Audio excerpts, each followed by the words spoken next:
When we left off yesterday, I think you had left the Jenny's interview at the treehouse and Yes, sir. invited Mr. Colin Gray to your office for an interview. That's correct. Okay. How did this interview begin? What kind of questions were you talking about at the beginning? At the beginning, they do like a rapport building phase. They just kind of walk through. Are you talking about the forensic interview? No, we moved on. We're at your office and you're interviewing Colin Gray. How did you start your interview with Colin Gray? Yes, sir. We kind of do a rapport building phase, like I mentioned before, just kind of discussing some background information. In this case, Mr. Gray talked about his family. Okay. Did you talk about kind of the history of the family and the moving around and that sort of stuff? He did. He mentioned that they had moved around a lot from beginning in Statham to Fitzgerald. They moved to Jackson County and then ultimately came back to Barrow County. Okay. Did he talk about his and Colt's relationship with guns? He did. Okay. What did he say about that? He mentioned that that was a way for him and Colt to bond, that he did not like Colt playing video games and being alone so much. So that was something that he did with his father, so he wanted to do with Colt. Okay. And you talk about kind of the history of the specific guns with him He and did. Colt. Tell me about that. So he mentioned that he first purchased Colt a Bushmaster rifle. Mm-hmm. And I think that they had gone hunting, if I'm recalling this correctly, in his 7th grade year, to around 2022 was his first hunt. And then he talked about that rifle specifically jamming on Colt, and then it kind of scared him. So ultimately, Colin returns that firearm to Mike's gun room, and then purchases another firearm, which is the firearm that was used in the shooting. Did he say what time period he purchased that second firearm? The second firearm was purchased for a Christmas present, Christmas of 2023. Okay. Did he say after Christmas where the gun was kept? He did. He said that the gun was kept in his closet. And when I say his closet, I mean Colin Gray's closet. And that was in a bedroom that he shared with his juvenile son, Colin. Mm-hmm. And he mentioned that the guns were kept in the closet on the top shelf. The ammunition was also kept in there as well. Okay. And did he keep that narrative throughout? No, he didn't. Okay. Did he change where the gun, Colt's gun specifically, was kept? He did. And what did he say about that? He mentioned on 2 separate occasions that Colt had actually gone into his bedroom, and that Colt had retrieved the firearm from Colin's bedroom and taken it into his room to clean or mess with, take it apart or put some new attachment on it. He said this occurred on at least 2 separate occasions. Okay. And then ultimately, towards the end of the interview, Colin admitted that Colt was allowed sometimes to keep the rifle in his room leaned up in the corner. Okay. Did he talk throughout this interview about Colt's tendency towards physical violence? He did. Tell us what he said about that. He mentioned that specifically over the past couple of months that Colt's whole demeanor had changed, his whole attitude had changed. That he had become more aggressive, that they had gotten into multiple physical altercations, that Colt on one occasion had bull rushed him, that Colt had struck him with his fists in Colin's face. He said that he talked about them wrestling to the ground, talked about a screwdriver being thrown against him. He also the screwdriver incident. Who's throwing to who? Oh, I apologize. That would be Colt Colt Gray throwing the screwdriver at Colin Gray. Okay. And then he also mentioned that Colt had done some property damage to the house, that he had punched holes in either the walls or doors in the house. Okay. Did he talk about his daughter Jenny and his son Colt's interactions? He did. And what did he say about that? He mentioned that there was at least one I'm recalling right now is they had gotten into an argument and Jenny had run from him. And who's him? Had run from Colt. I apologize. Okay. She was kind of scared. I guess there was an altercation going on between Colt and Colin or Colt and Jenny. And Jenny ultimately ran away and kind of barricaded herself in her bedroom. Okay. And did he talk about Colt's emotional and mental health problems? He did. What did he say about that? He mentioned that Colt suffered from anxiety and depression, and then he mentioned this aggression that he had. Okay. Did you talk about Colt, what kind of treatment he thought Colt needed for this? He mentioned that he had applied for mental health treatment for Colt through the school. Did he talk about Colt needing anything more aggressive than just counseling? He did talk about that, but that was a conversation that he had specifically had with his wife, Marcee. Okay, and what did he say about that? Colin told me that Marcee had mentioned that she thought that Colt needed inpatient in-house therapy. Okay, and did he agree with Marcee on that? He did not. Okay. And those pictures you took of Colt's arm, did you show those to him? I did.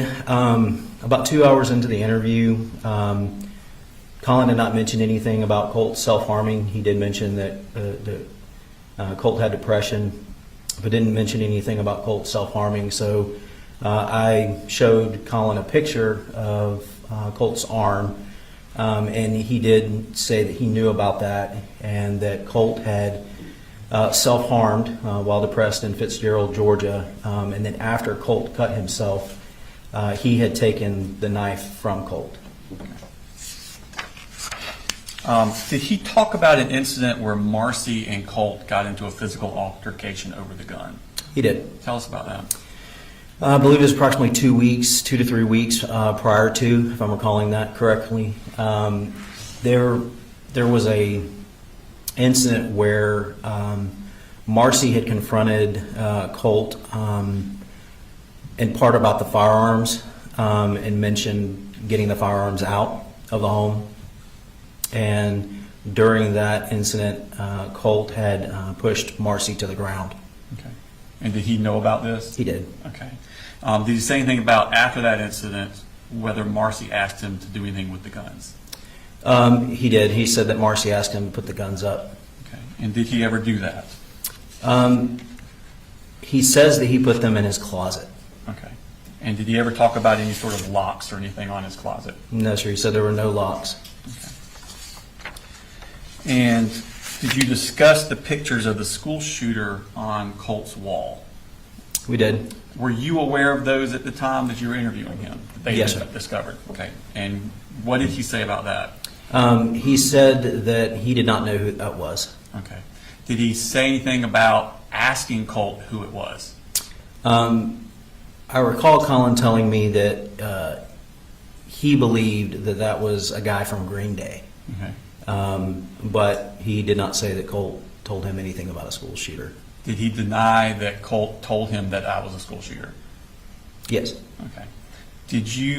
At this point, had you talked to Kelsey Ward about her interview with the defendant the previous day? Yes, sir, I had. Okay. And is what he telling you different from what he told her Yes, sir. about that? What specifically was different?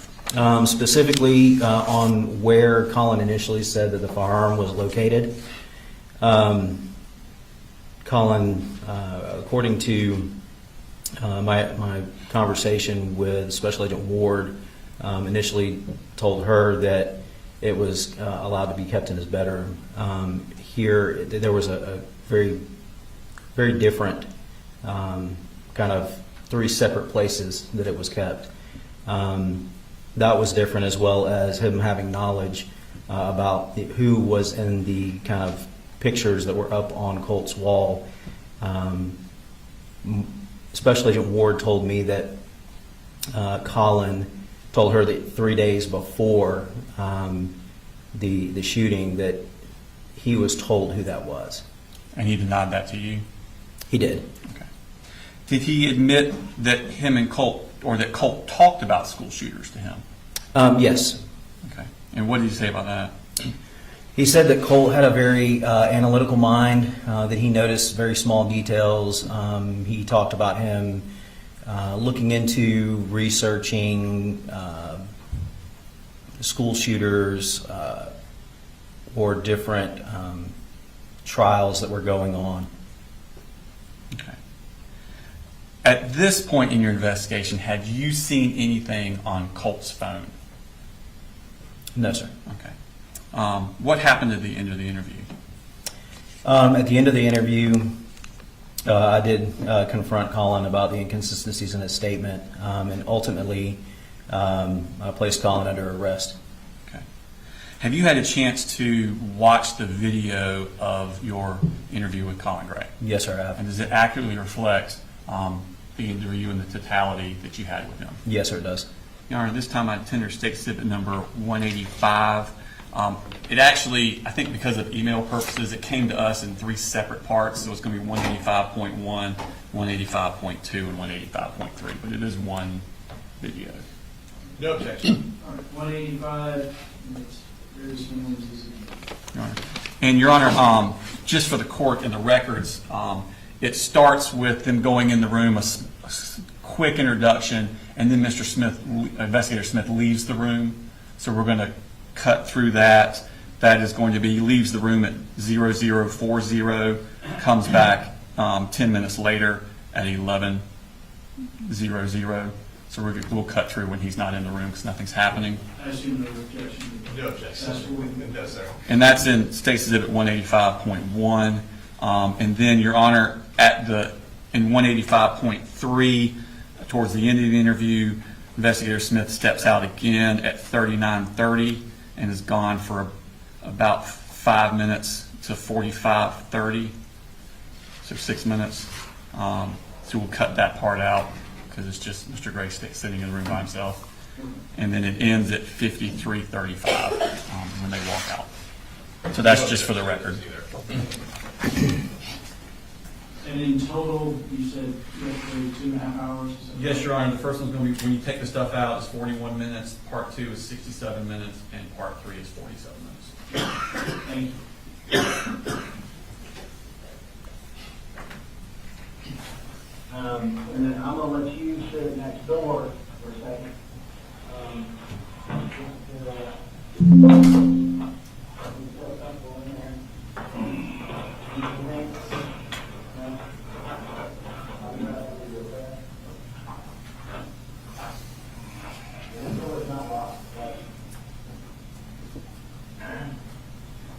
Let me go grab my notes and I'll be right back with you, okay? Need anything? That's something good to go. Okay. I will be right back. Yeah, I'm not gonna lock the door until it says. It's all good. Yeah, it's all good.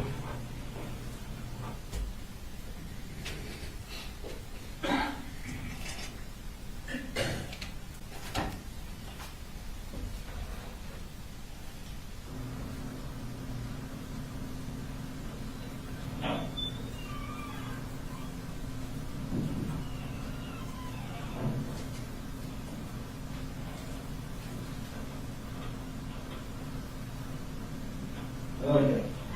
I apologize for that. I have not gone to the bathroom all today. It's all good. So I promise I'll wash my hands. It's all good.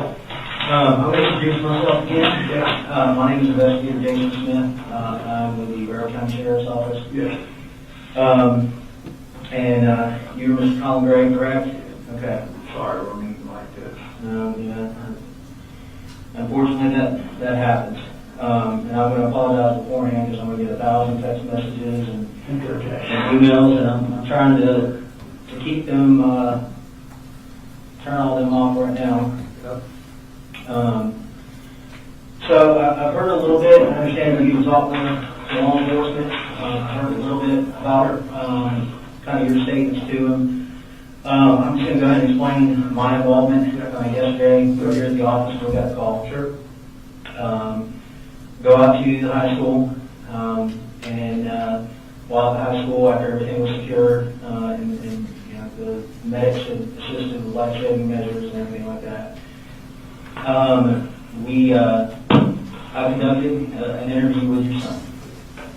Okay, he did, you know, we respected his rights. He was read Miranda. You know, he's very much. Yeah, he was very respectful. Yes, sir. No, sir. And he he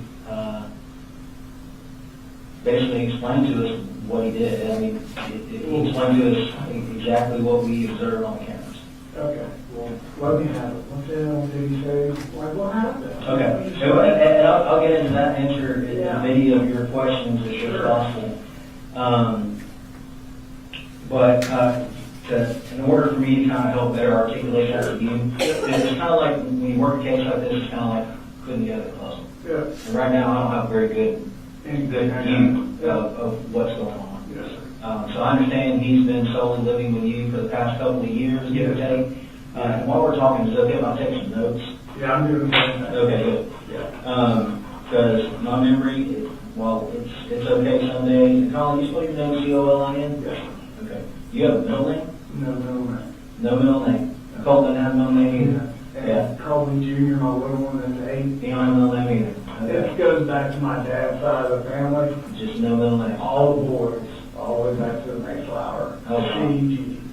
Wow. And I was married when I was young, like. I was wondering why everybody had that CG, like. Yeah, so I was married when you're about to be 20 or whatever, you think you know everything, and Uh-huh. moved out, got married, had 2 older daughters, Brittany and Brooke, and You said Brittany and Brooke? Brittany and Brooke, Okay. yeah, and Where do they live? they live over in Woodstock with their mom. Okay. Um, How old are they? They are 26 and 25. Oh, okay. So, yeah. Who's 26? The older one is Brittany. Brooke is the younger one.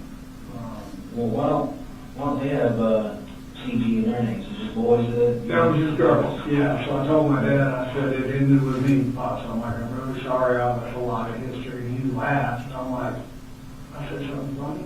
Mhm. He was like, you'll be married again, boy. I'm like, oh man, you lost your mind. I said, child support. I'm like, do you want me to go through this? Then you got married again? Got That's married. where you go. Never say never. That's exactly what he said. And I'm like, Yeah. I'm telling you, I can tell you where I was standing when I was wearing one. Right.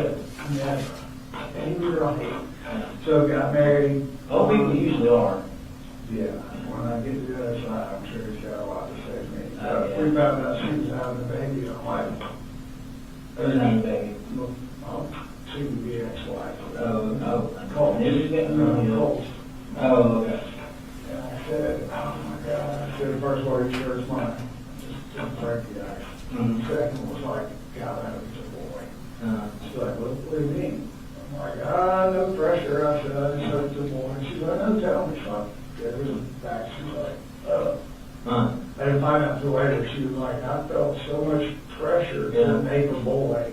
Yeah. But they all 3 of them born second marriage and that. That ain't on her. That's on you making boys and I girls. know, and I just remember when I went in there, I'm like, where'd my wife go? Yeah.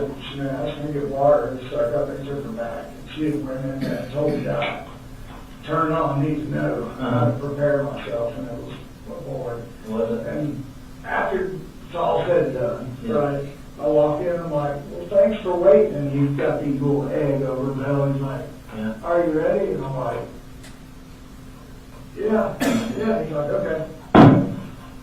You know what that is? And I'm like, out the door, down the hallway in the park. I call my dad, because he was just dementia and colon cancer. It wasn't like taking him over yet, but you could see right on the wall.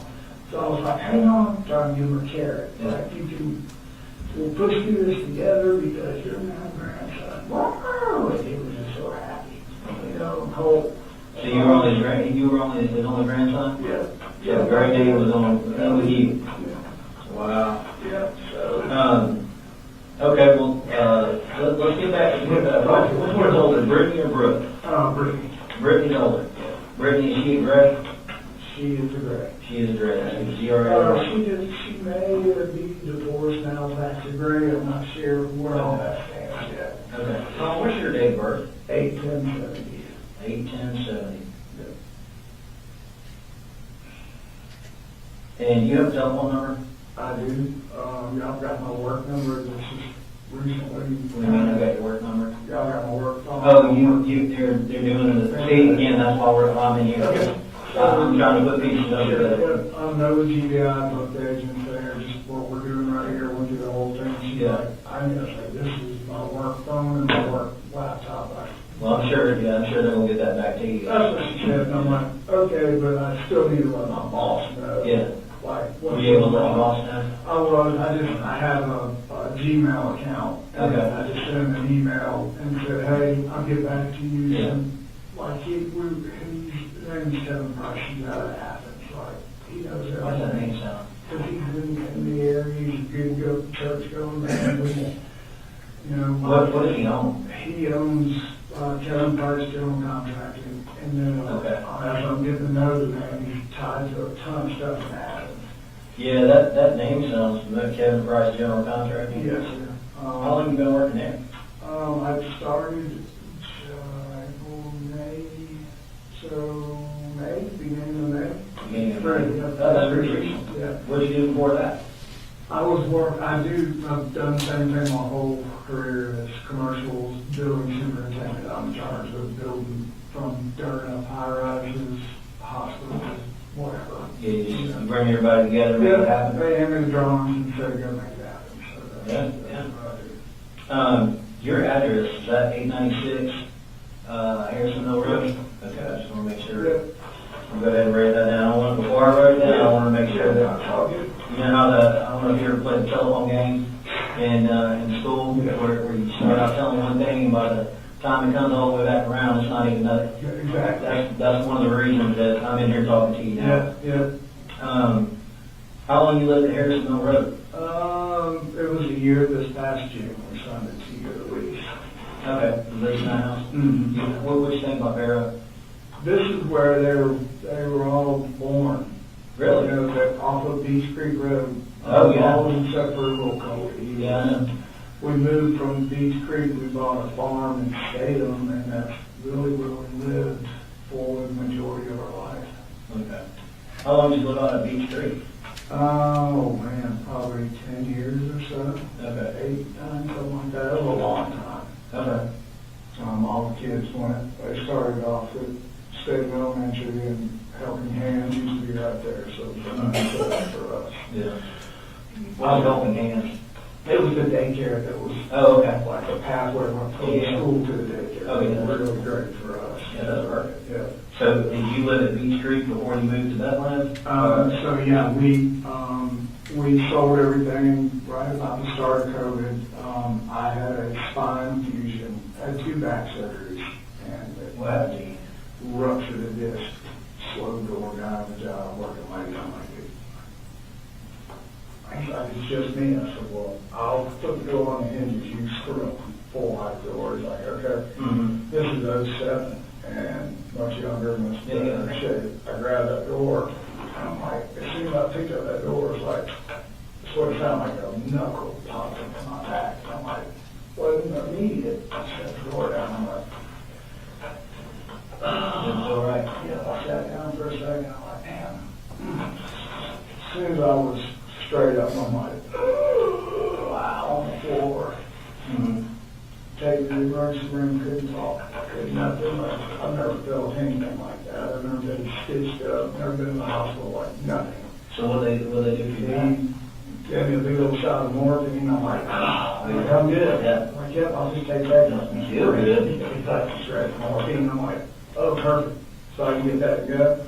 He was like, let me show you a picture. He's like, Yeah. I'm like, what is that? He goes, he said, I call it crap. He said, you have ruptured your disc and blown out everything on the inside and gone down your nerve channels and back your legs, and it's pretty hard. So what, you use everything you got? He said, I can fix it. I've done a bunch of them. They screwed the laminectomy. I was 9 months good to go. Mm-hmm. Same damn thing happened again. I was on the table 10 months later, Mm-hmm. stitched up everything, cut a piece of my vertebrae off, packed it behind the disc, keep it in place, and I was supposed to get it fixed. And it did for 5 or 6 years, right? And just pain, more and more and more pain. So I go see a specialist, give them a rundown. Here's all my medical stuff. Like, we need to do a quick MRI. Like, no problem. Get the MRI. It's like, oh, I'm like, well, that makes sound good. He said, your disc is leaking fluid into your your spinal cord and spinal canal. I'm like, I can't like have another surgery. Like I can't do this recovery. It was a pain in the ass. I'm like, this is totally different. They go through the front instead of, I said, you go through the front of my belly and get to my spine. I'm like, it kind of feels like you're Yeah. going around the mountain there to get to the real problem. Hey, man, they do some weird surgery, you know? Yeah, so I like anything, I verified who he was, like, oh, shit, this guy's like, he rewrote the book, he really did for this surgery, the fusion that he was telling me he's gonna give me. And so he went through the front, and the bracket is on this side of my spine, not on my back. So It's on this one, yeah, so sore, like play with the kids, I can't like, oh, rub it because it's hurting, I can't get to it. How long think you recover from that? A year, probably rushed it back because I can't. You getting problems now? Oh, yeah. The second MRI bracket's supposed to be in there just like this. It's in there at about 11 o'clock. And this screw is like just rubs against the nerves. Like the only thing. How do you work? Just work. For a very, very long At least they time. give you pain medication for when that pops off and hits your nerve? Correct. And I'm like, I don't really take any of that. I'm afraid. So you're going to be on the speed here really fast. And I'm like, I'm good. I said, I have so many people I'm responsible for in the job. I don't like that shit. I said, I don't drink or nothing like that. I'm good. Try to tough it out. Advil. Like, this is not, working. He's like, so we'll start you on some low grade hydrocodone basically. I'm like, okay, never had it. What to do? So that was 07, 08, and start taking that to be able to get to work and, handle everything. So as time went along, Where were you working at then? I was working for Legally Construction out of Marietta. I was there for almost 10 years and built a big railroad job downtown. It's just a big $100 million project. I just was bullshit with the CEO of the railroad, and I didn't know who that man was. Right. How much power he actually had. And we like hit it off, come down there, he's like, hey, y'all gotta get it down from 120 million. He was like, but I like your man. You're gonna do it for us, and he's gotta run it all. I'm like, oh, that's great, but so I had underestimated the effort and the time away from it. 6-7 days a week for months. But it was me building my career, and this was my stable job. Yeah. I've been working my whole life to get there. So Is that a normal work week for you, or was it just that? yeah, that project. It was cameras and all that. So that led to really just looking. COVID started. I had that second back surgery. Like I kept pushing it, going back early, more pain pills, like, didn't know it at the time. It's like, man, I'm taking these pain medications, it's not working. So I go to the doctor, I'm like, look, I ain't taking this stuff, and there's nothing happening. So fast forward for, I don't know, a couple years, I guess, and as it has turned out, I don't know when she started, I just know that she started. And basically, Marcee, going in, taking my pain meds. Oh, okay. And putting like, if you look at a heat wave Tylenol, Yeah. you can't, you have to look. Yeah. I don't look, I just take them, So I didn't know that was going on. And like, kind of had an idea, started paying attention to what I was thinking, like the numbers were all different, so it was like, all right, so I just kind of set a trap in the kitchen to see who or what was happening. It was her. Right. So that's where that initial kind of breach of our marriage started right there. And it's like, Okay, we'll get there. yeah, We'll get there. That's kind of how we end up moving and all that stuff. So, Okay. So you moved from Beach Creek, and then you said you went to Statham, Ball Farm, Statham. yeah, exactly. Okay. How long? Where were you at in Statham? Barrow Creek Road. Right on Barrow Creek Road. Yes, sir. How long do you guys live there? Oh man, so I said about 89 years or so. Long enough that my parents are part of their ashes are buried on that supposed to be the forever home? That was supposed to be the forever home. What happened with that? She kind of started going really downhill. About shooting Marcee? Yeah, just like, had a really good job, engineer. I'm like feeling pressure to carry all the bills, and it's a lot to run all of that. Paying bills, boats, all that stuff, to be honest, just never made that much money a year of my life, and really, like, failed miserably at controlling money. Yeah, never for me, our family, we never had more. You know, it was clear, I was buying, just make the kids happy, we buy campers, stuff like that, you know. So we made the decision that I was gonna kind of step back, and we could sell our farm and make a killer profit, which we did. And just step back. She had a death in the family. The grandmother's house down in Fitzgerald was just hidden. And she said, let's just, you go heal. She had a job lined up with Georgia Pacific down there. I'm like, okay, house is paid for, truck's paid for, everything's good. I can get into a little more involvement with the kids, which is what I was missing. So we went down there and Colt and I, you know, we started playing football. They won the little state title down there, doing everything that I thought that that's what we So did. you moved to Fitzgerald after the farm? Correct. Okay. And then the issue that we just discussed about followed us down there. And You talking about the substance abuse stuff? yes, so my parents were a block away, so we thought, How well, long have you done at Fitzgerald for? about 8, maybe 9 months. It wasn't long. And Where'd you go after that? I called back up here after like their mom involved, like, you see what's happening, you need to get her help right now. And whatever that looks like, that's fine. I'm gonna take the kids, we're gonna go back home. I don't wanna be down here. I said, I have to make a call and get a job and come back up here, and she needs help. She needs to be put in place and helped. Like, I can't do this anymore. The kids, Is that when you moved up to Jefferson? yeah. So we came back, I made a phone call, it's like, yep, come on, we'll hire you tomorrow. So came back up here, lived up here for probably a month, just trying to save money to get everybody to move back up here. So best school area I thought would be Jefferson as far as rent. And I don't know what happened before and after COVID, but like rent is like stupid. It is. So we found what we could afford in Jefferson, moved in there, and really, me and the kids were good, just doing our every day. And Marcee followed you back up here? She did. She came back up probably, How long you over at Jefferson?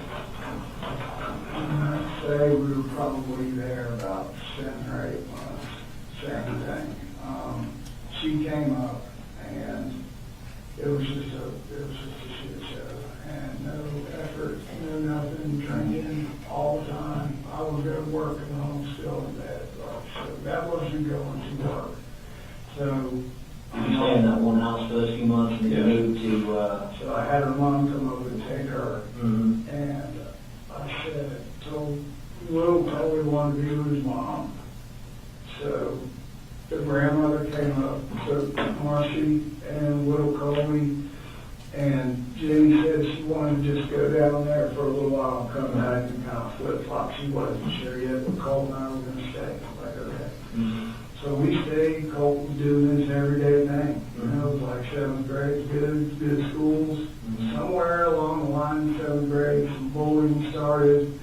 I went to the school and was like, hey, what's going on? My son is, coming home saying there's, people are like picking on him and What were they doing to him? well, he's obviously he was just kind of a quiet kid. He doesn't know, he's not really going to walk up and be the center of the show. He said, he told me, he's like, can I just eat lunch at the end of the table by myself? And there's a group of guys and a couple of girls, and we're making fun of him for sitting down there by himself and just mocking him or whatever, which that was the original going to school before this. Yeah. He was going crazy. Here's what we're going to do. met with everybody at the school, told them this is what's going on. I said, I don't have exact names, I can give you what he's telling me these people are. So I don't even think you What school was this, you remember? Yeah, this is Jefferson Middle School. Jefferson Middle? Yes. How long you go there? He was there from the time we moved into that house. Okay. So, So you went to Statham and Statham schools for a little bit? yeah, he went to Statham, and then when we Was were he young, bullying in Statham? no, nothing like that. Okay, just started in Jefferson. Mm-hmm. Okay. So we went back, and I'm like, all right, so as soon as escalated to now, the kid, one of the kids, he's eating lunch will come by, while he's sitting there eating lunch, and will flip within a year. So I said, so for me, now to make contact with him, like, can we just have a place in the school where Colt can come set up shop? And he's a really smart kid, like, Yeah. he's really good at school. She's like, well, we don't operate that way, and we'll get counselors involved, which they did, and it just never Right. really, you know? So, I don't know, we talked about different things. I'm like, you gotta, on this computer and just gaming and crap, and for me, I'm just, When did that start? as soon as he could just get to school, it seemed like it was gaming and PlayStations, and then when Like, PlayStation. did it happen before 7th grade or after 7th grade? Their gaming and stuff. Yeah. As soon as like middle school started, that's when it was PlayStations and Xboxes. And for me, I'm like, no. So he played football and all that in elementary Yeah, school? yeah. And for me, I'm like, I don't want you sitting in front of the screen. I'm this all day. That's not how I was raised. I want to show you Yeah. how I dealt with things growing up. It wasn't always easy. I said, you know, I deer hunted for my first memory. Yeah. You know, and I thought that's how I could just bond with him one-on-one and just kind of work some stuff out with him. He'll maybe relax and tell him what's going on, and we can just build off of that. When did you guys start deer hunting? How old was you? Not last year, the year before that, the ending of that year. So what's this, 24, 22, so 22, I guess. 2022 is when you started deer hunting. Mm-hmm. How old was you in 2 years? 12? 12? Yeah, 12 growing I started up. about 7th grade. Yeah, yeah. So got my plumber I was working with, like, Colin, man, this is great. He said, come out to the house, got a big farm. He said, I'll set you guys up a blind. And y'all just show up here in the morning and I'll walk down. And like, last day of the season too, I'm like, dude, we're not going to shoot nothing because we ain't going to shoot nothing. I said, it's just about the process for him. So I want to try to, like, hook him right here. He's like, I got it. I'm like, okay. So great guy, great thing. Built us a nice blind. Sure enough, sun comes up and I'm looking through binoculars. And he's looking and he starts shaking. I'm like, what's wrong? He's like, it's a big old deer. I'm like, okay. So we got that whole thing. It was a little buck. And he knows I was little. The first deer I shot was a broken horn, 5 foot tall. He shoots that deer's ball straight over. Couldn't believe it. The gun jammed. That was the only bad thing. So He shot it? He shot it. Like we had gone to the range up in both ranges actually. Charlie Ellie, the one up in by Big Laser, I think is what it is. Go ahead, Charlie. You shot his first deer in 2022? Yeah, yeah. And What kind of gun was he using then? so that was a Bushmaster 450, and What kind of ammo did y'all shoot? I don't know. That's okay, you know. Yeah, because I bought it from Mike's.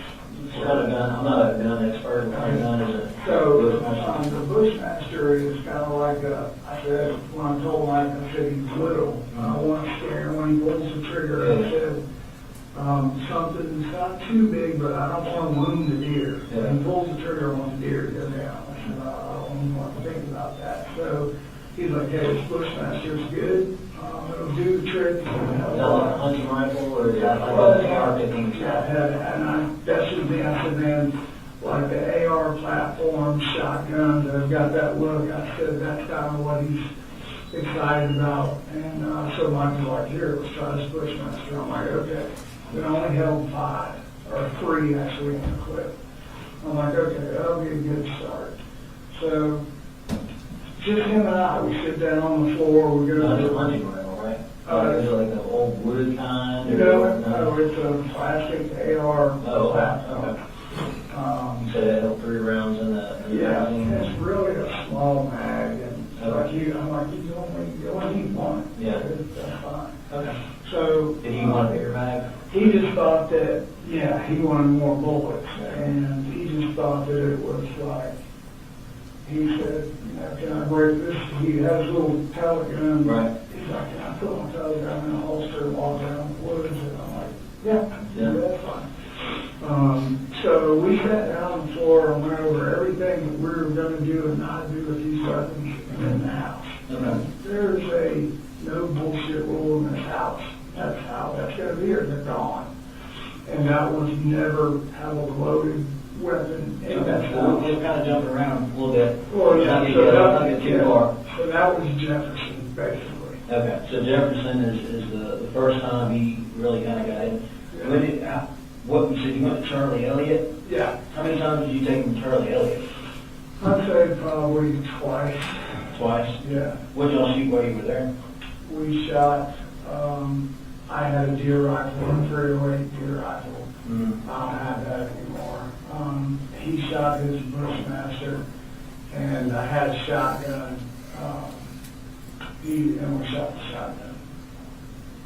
Okay. Shotgun. He shot all 3 of those? He wouldn't shoot my deer rifle. He was scared of it. Okay. Well, why was he scared of it? Because it was just big and loud. And he said, you know, it kicked me back. He just didn't want anything to do with that. You went to another shooting range? Yeah. Which one was that? I want to say it's Big Laser. Big Laser. Yeah, in Banks County. I think up there by the what's called the Tanger outlets. Okay. How many times you guys go there? I think only twice there as well. Okay. Because once we moved, it's Did y'all shoot something different up there? no, Same guns? yeah, we got rid of the AR, the Bushmaster. That's what I was trying to tell you because it jammed. Yeah. Called Mike, I'm like, I can't get the bullet out of here. So I literally had to took it apart so it wouldn't, you know, but I still had a round hung up there. Okay. Took it back to Mike, I'm like, hey, this I can't. He's excited, he's hooked, this worked. Mm-hmm. And I said, I just need to size it down or something that's not going to do this with him. Because now I got scared of it. I don't want him So to you took that first gun you got in the Sept and you took it back to, who did you buy that from? Mike's gun room. Oh, Mike? Okay, yeah. Mm-hmm. Is that who you buy all your guns? Oh, yeah, Okay. yeah. I Yeah, talked pretty to popular. I talked to the sheriff in there one day. It's like, dang, Yeah. you are the biggest sheriff I've ever seen. I don't know if I figured, he's tall now. He's tall, you know what I mean? I was like, God, Yeah. no. So you went up to Mike's gun room, what do you guys trade So on? what we talked about was like, the guy was leasing land from, we were talking about like, he really likes his hunting, the whole aspect of it. Mhm. I said, we were talking about, I was telling him coyote hunting during the summertime is how we kind of keep track of the land, put the cameras, like, I'm going through the whole deal for him, right? Like, is this out of the house, the farmland in Salem? Yeah, no, this is that he grew up and we were at the shooting range and I tell him all the hunting range to do as a kid. And I said, where you shot that deer, it's just run over with coyotes and killing his Where do you guys kids. hunt at? So it's out, my plumber's got family land, it's like 20 acres, it's just right out behind his house. And I said, we can get a different style weapon and we can work our way up to where you feel confident shooting a gun. So what did he upgrade to after the Western? Nothing, we just left it at that, and I told Mike, I just need to think about it and talk about it with him. How does he feel, did that jamming mess with him or anything like that? So for Christmas, we were talking, and he said, Daddy, he said, I would really like to get another AR. He said, but I'm scared of the jam. I said, okay. He goes, he said, what? He said, that the AR that I had, I said, that's a 223 round. Just, you know, that's our coyote and our pig hunting gun. Is that what you have? That's what I have. Okay. What kind of AR do you have? I have, it's not a name brand, it's, I don't say it's a Franklin or a Johnson, it's just, Okay. like And a, 223? yeah, 223. Okay. So, So you wanted one of those? yeah, What you said for Christmas, was it Christmas of the 7th grade year? Or? this past Christmas, Okay, so 2023. yeah, we were living in our house where we are now. Did you guys shoot or anything between 7th grade and? Just at the ranges, those maybe one time. And once I started with school, I just was focused on getting into school, not really going and doing any shooting and everything. Then all that kind of stuff went down with his mom, and she got into a whole shitload of trouble, so I just kind of shelved all that so we could get it calm. Okay. So after everything calmed down, Yeah. you got an AR for Christmas? Yeah, I said, you know, Bought that from Mike Stick? yeah, I said, the whole goal here was, even if he cared, like, he had so much fun, we bonded, like, I That was wanted, his gun, right? That was for him. it was for him, Yeah. but, like, it didn't stay in his room or anything, it was all in my closet right there, but when we go shoot, that's when I let him shoot. Okay. So, So is that where you kept the guns in the house, in your closet? yeah, Was that where they were the other day? that's where I thought they were, yeah. A couple days before, I bought him just, I'm a single dad, like, time to college, so I can't, like, go do all of this on a whim for him, you know, so I'm like, hey, I'll try to upgrade your scope. I know it's shitty, but I said it's enough for us to go shoot in the range. You shot a deer with it, you're good, you know, and when we were moving, he was worried about, I was explaining foresight and just all of this in the effort for him to be safe with a weapon. Okay. What did you bought him something to upgrade the rifle? No, it's just a laser cartridge that you put in there, shoots a laser, Okay. and you just look at your scope. Okay. And so that came in, and he had it. So the laser was Yeah, it's like a 223 round with a laser in it. Oh. And when you put it in the barrel, it turns on and you force like your scope. And I said, the whole effort with the hunting and the rifles and whatnot was, hey, bad boy, you keep doing good in school, doing these good things, making good grades, which he was, then this is something that we will do. I said, I'm not going to care. Yeah. That's a- Kind of like the Brian, you know, Correct, hey, correct. you do all this, you go to school, Correct. we can shoot, you know? Yeah, And and it's always been like us, our family, Mama just totally shit canned us, and it's just us now. Okay, we have to just be together. I can't go on with and buy things like that. Right now. So where, I've been out to your house, where's your house, or where's your room in relation to Colt? Yeah, so, when you go down the hallway, Colt's room is on the right. And when we first moved into the house, it was just me and Colt. Is it one story, two story? One story, Okay. ranch house. And Jenny, his sister, she was like, Dad, I want to come back up and stay with y'all. I miss you. Don't like it really down here. It's like, no problem. Mom's in trouble. I'm like, I'll be there in the morning. About a week goes by. We'll try and get things ready. I get a call from DFAX in the middle of the night and all that. I'm sure that you read about her mom, his mom. Yeah. No. So phone rings 2 o'clock in the When morning. is this? Huh? When is this? This is here recently, probably when, I can't give you the exact date, 6, 7, or 6, you've been going out for 8 months, before it's all 7, 6, so 8.5 months ago. Down there, living with parents, and painkillers, graduated to math. I had no clue. DFAX lady called me, like, where are my kids at? And I thought, DUI, and she's like, well, she was driving, I can't tell you until I see you, stuff's got to be signed, I got legal, I'm like, she's like, can you be here tonight? I'm like, it's like almost 2 in the morning, it'll be 4 hours. And you and Marcee, y'all married, right? We're married, we're not divorced, Okay, or, so- yeah, legally. Yeah.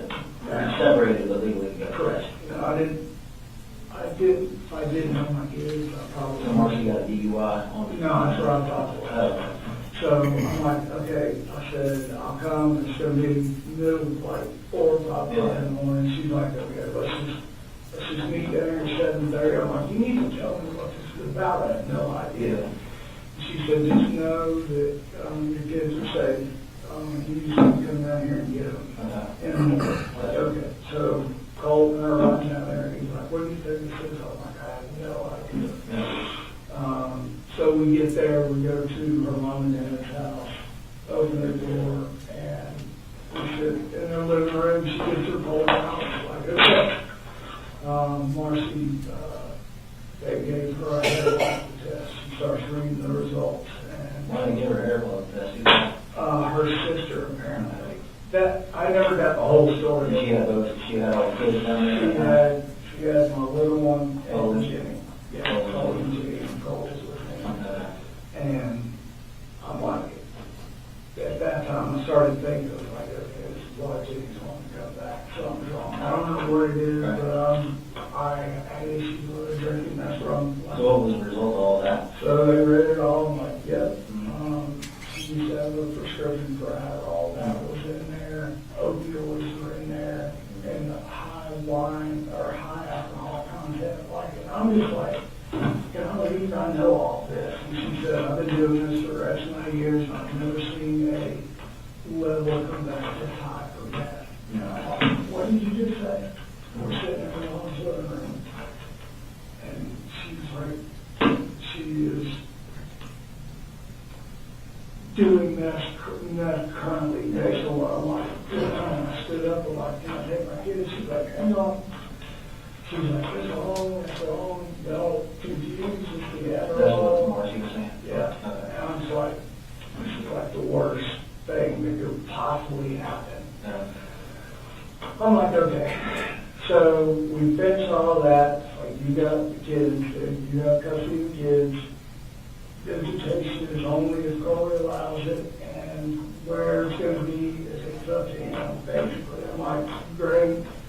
So they did like a safety plan, you took the kids, okay. Is that still in place now? No, it's not. How long do they?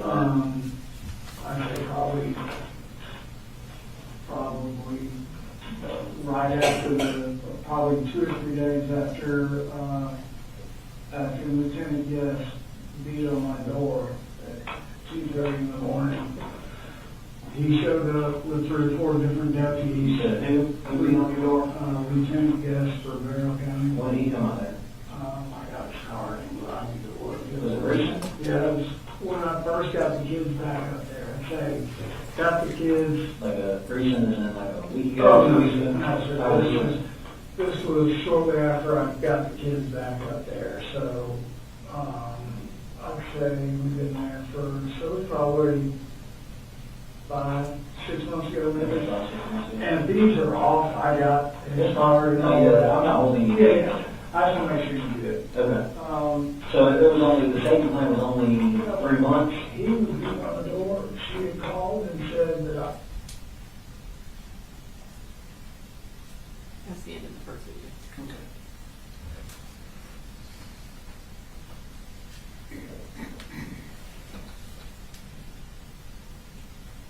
I took the kids for a fall break and never came back. I'm like, no.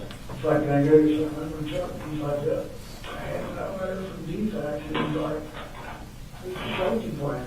So this is what, Yeah. he's like, I don't know shit name. And I'm like, well, it should, because that's how I want to get kids. Well, to kind of explain that better, Lieutenant Guest was, I was like, we don't get involved with that. And I'm sure that was probably the exact statement he made that to you. I was like, Unless we're signed by a judge, we can't enforce that. I didn't say that. Okay. Well, that's kind of clear that Yeah. out. So I don't know who grabbed him, somebody walking out my front yard. It's like, you're still married? I'm like, yeah. So he came back, he was like, okay. Whatever that conversation was, he was different dude when he came back on board. Okay, good. So then, once that settled I right, didn't figure out when the safety plan was it's like. like, holy shit, because I called the defense lady, I'm like, I got the law telling me that this doesn't matter.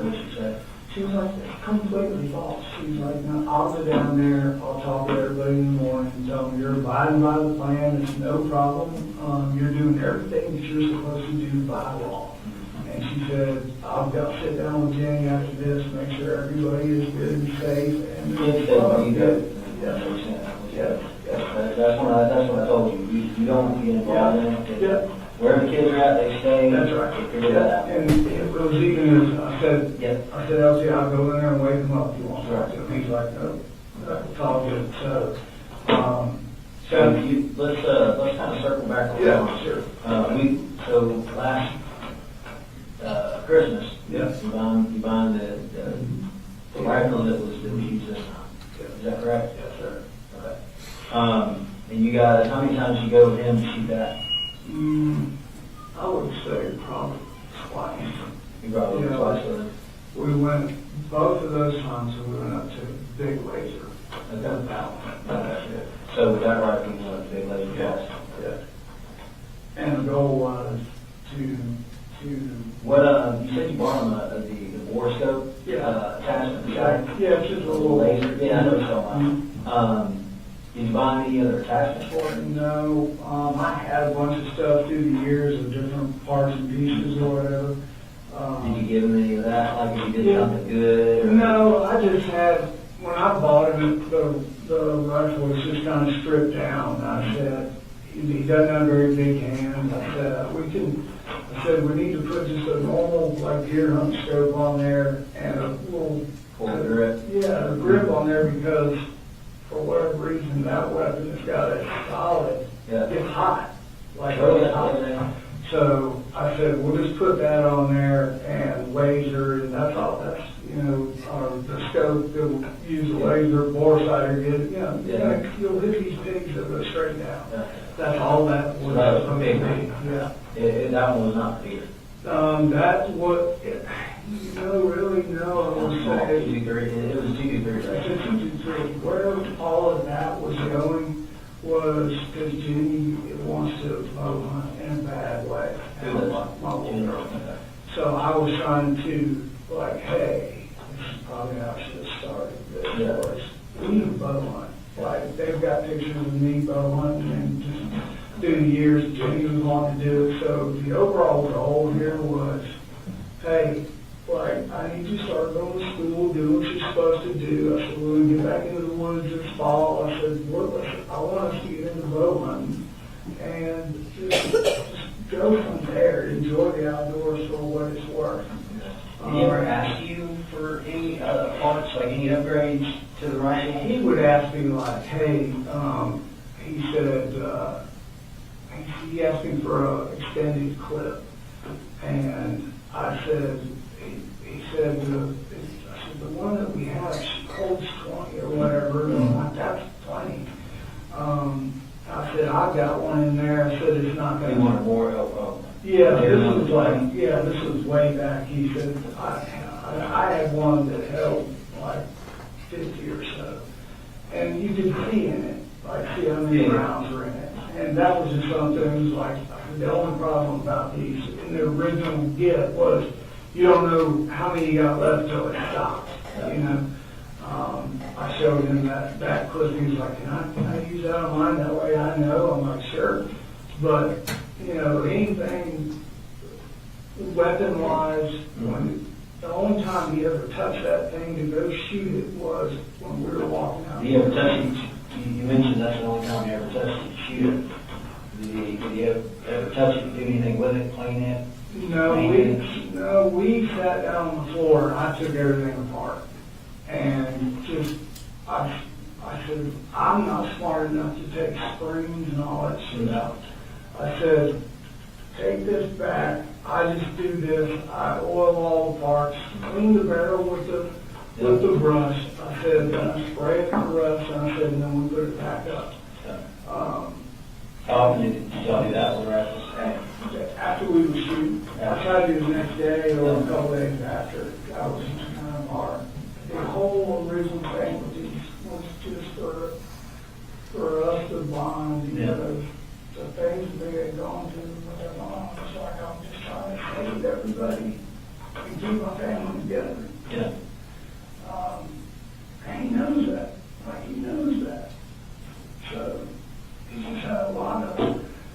Yeah, so we can go ahead and kind of transition into that.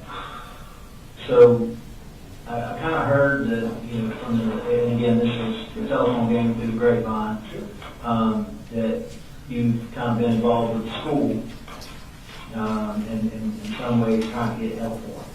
How long is that? Can I just say this? Yeah. Do you know where I'm at? Yeah.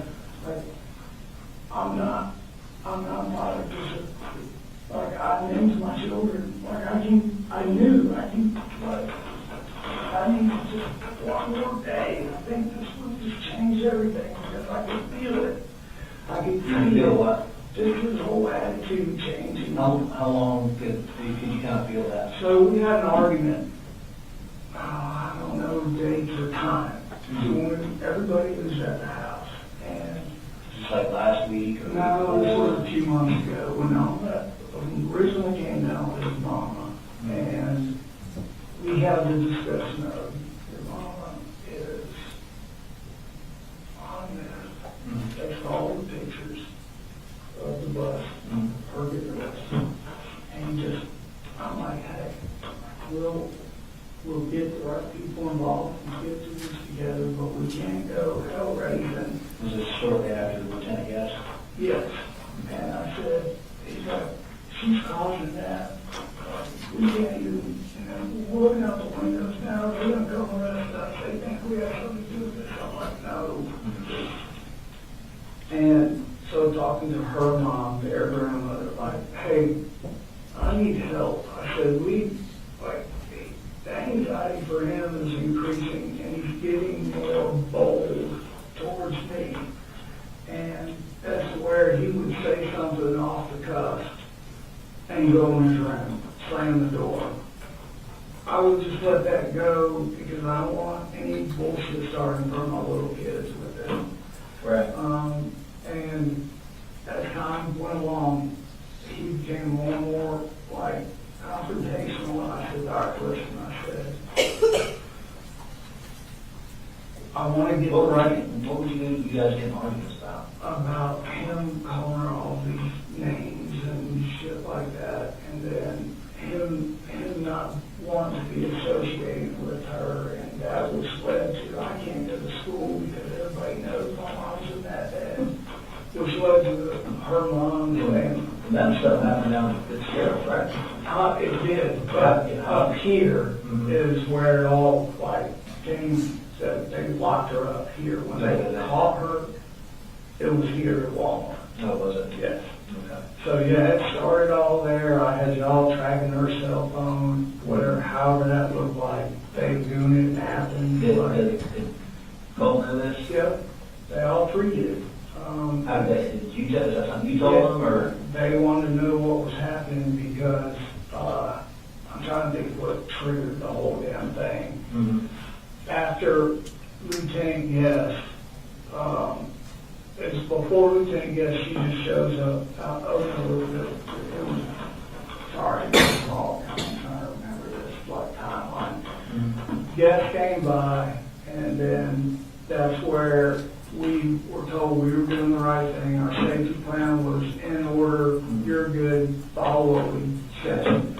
All right, and then, I don't know, a couple weeks go by, maybe a week, somebody beating on the door on a Saturday, and I'm like, what we do? And I look out the window, and it's her, unannounced, shouldn't be there. Yeah. So I yelled out the window, like, hey, you're not supposed to be here, I'm gonna give you an opportunity to get your car and leave before I call the law. You can't just show up. Right. And she's screaming at me, I want my kids, just carrying on and on and on. So, and the kids are there, they're scared, I'm like, calm down. And all that was doing was just really upsetting Colt and Shane to the point where he was mad about it, and I'm mad about it, but, like, you know, the whole goal here was to us to move up here, let her go get help, let her parents put her in an inpatient thing, and let us continue to live our life. So there were words with him, her dad, his grandfather. The mom and the grandmama bought him a dirt bike Right. for being a good boy, and what was trying to get him to do was she wanted him to come down there and live in Fitzgerald. And they said, the grandma said, I'll buy you a dirt bike, and then when you come down here, you can do online school. And that's right there is where I lost any, like, going to school. You know, he was like, well, you know, Mammoo is what they call her. It's like, Mammoo said we could do online school, and I don't have to go. Is that what you did last year? Because he was out of school for a long time. Yeah. Who you do online with? It started out with Georgia Online. Okay. We could not get, I tried to go do So parents. he did that from, say, October of last year to... Yeah. Until he found out that, he wanted to go back and do 8th grade again with Jimmy and go through 8th grade and through high school together. I'm like, okay. I thought that was a great idea. It would really give him a comfort level because his sister and him were really close. So, that's kind of where. So what's your... It's like, You mentioned that you worked for Kevin Price, Yeah. joint contract. mhm. And how long have you been working for them? Maybe 8, 9 months now. Okay. So for the past 8 or 9 months, what's your schedule like? So my schedule is, I get up, wake everybody up in the morning about 6 o'clock. Everybody's awake. Make sure everybody's got their clothes, everything they need for school. I get little Colin dressed and I take him to school every day. Where does he go to school? He goes to Austin Road Elementary. Rocky. He's a rocket. He is a tug war champ too. Is he? So you wake everybody up, Yeah. and what time do you leave to take little Colin to school? We leave at about 6:45 to 7 o'clock. Okay. If we're late, it's like 7. And then like walking out the door, like Colt, you're awake, yeah, he's usually in there getting dressed and ready to go, and he is, goes last. Yeah. So you awake, yeah. And then when I get him in school, I get to my job, I'm calling or we're texting, like, everybody good, you off to school, yes, good, and, you can see it on my phone, So you leave about 7. And do you ever go back home and you just go straight to work? No, I go straight to work. What time do you have to be at work? I'm the boss, so. Whenever you get there. and- What time do you normally get there? Yeah, I try to get there by 7:30. Oh, you that close to where's Kevin Price at? Yeah. Is it? Okay. So you try to be at work at 7:30. Yeah. What time do you get off? It's saying it could be 12, it could be later. Every single day is I'm walking to the truck by 2:30, always getting home by 3:15, and I'm trying to be in my driveway every day by 3:30 at the latest. Okay, so sometimes you can leave at 12, Yeah. and then like the latest 2:30 to 3. Yeah, I mean, if we have something for them, the doctor's appointment or somewhere they've got to go, then, I just make my arrangements with the guys who work for me, and You work I would. Monday through Friday, you work on the weekend. If I've got a project that I have to do Saturday, I'll. So you get to be home with the kids a lot. Yeah, and they go with me. They've all drove cranes and Okay. podcasts and like. How often does Colt go with you? He used to go all the time when he was little. When do you stop doing that? Probably about the time puberty hit, to be honest. About 7th grade? Okay. So he doesn't go anymore. He hasn't been going. No, he hasn't. So that's good. You get to be home that much. Yeah. What's a typical, like when you get, what time do you normally get home? About 3:34 or something like that? Yep. And then what's your afternoon like? What do y'all do? The afternoon is, like we usually go to the park. Jenny and me and Boo and we'll go up there and that's what we'll call it. Okay. Or we'll throw footballs, play football, What park? right there in, Bethlehem, right behind the Civic Center, Bethlehem, the Civic Center is a little park right there. So we would, this past fall, we were there every day after school. Does Colt go there with you? Sometimes he would go with us, and him and Jenny would just swing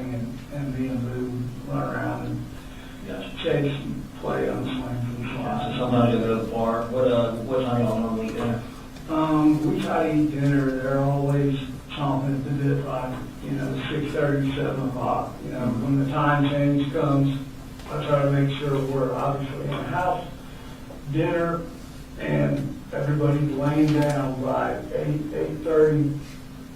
The older ones are? Everybody's laying down. Yeah. Wow. And they'll, you know, Jenny will lay there and will do her girl stuff and look on the phone, and Colt, you know, he'll be what I'm looking at now.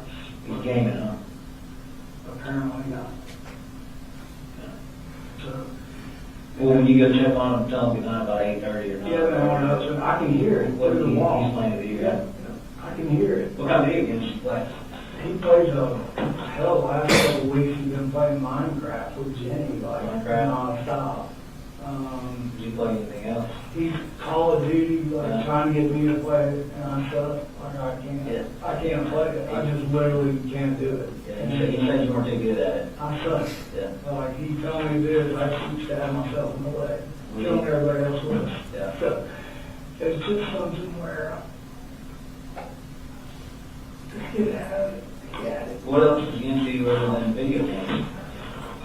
He can hit the hell out of the golf ball. So, yeah. How often y'all go golfing? So when we got back over here to, when we were in Jackson, we go hit balls almost every weekend. How much did you move back to that, man? We went to the Chimneys, played, showing how close we were. Actually still home money for a putting contest he beat me on. And the goal right there was when he smashed it, I'm like, you can write your ticket. I said, you're so smart. You can go to college and do this for a living. Like, you're a good-looking kid, but you're smart. Like you, the world is just right there for you. You're such a good boy.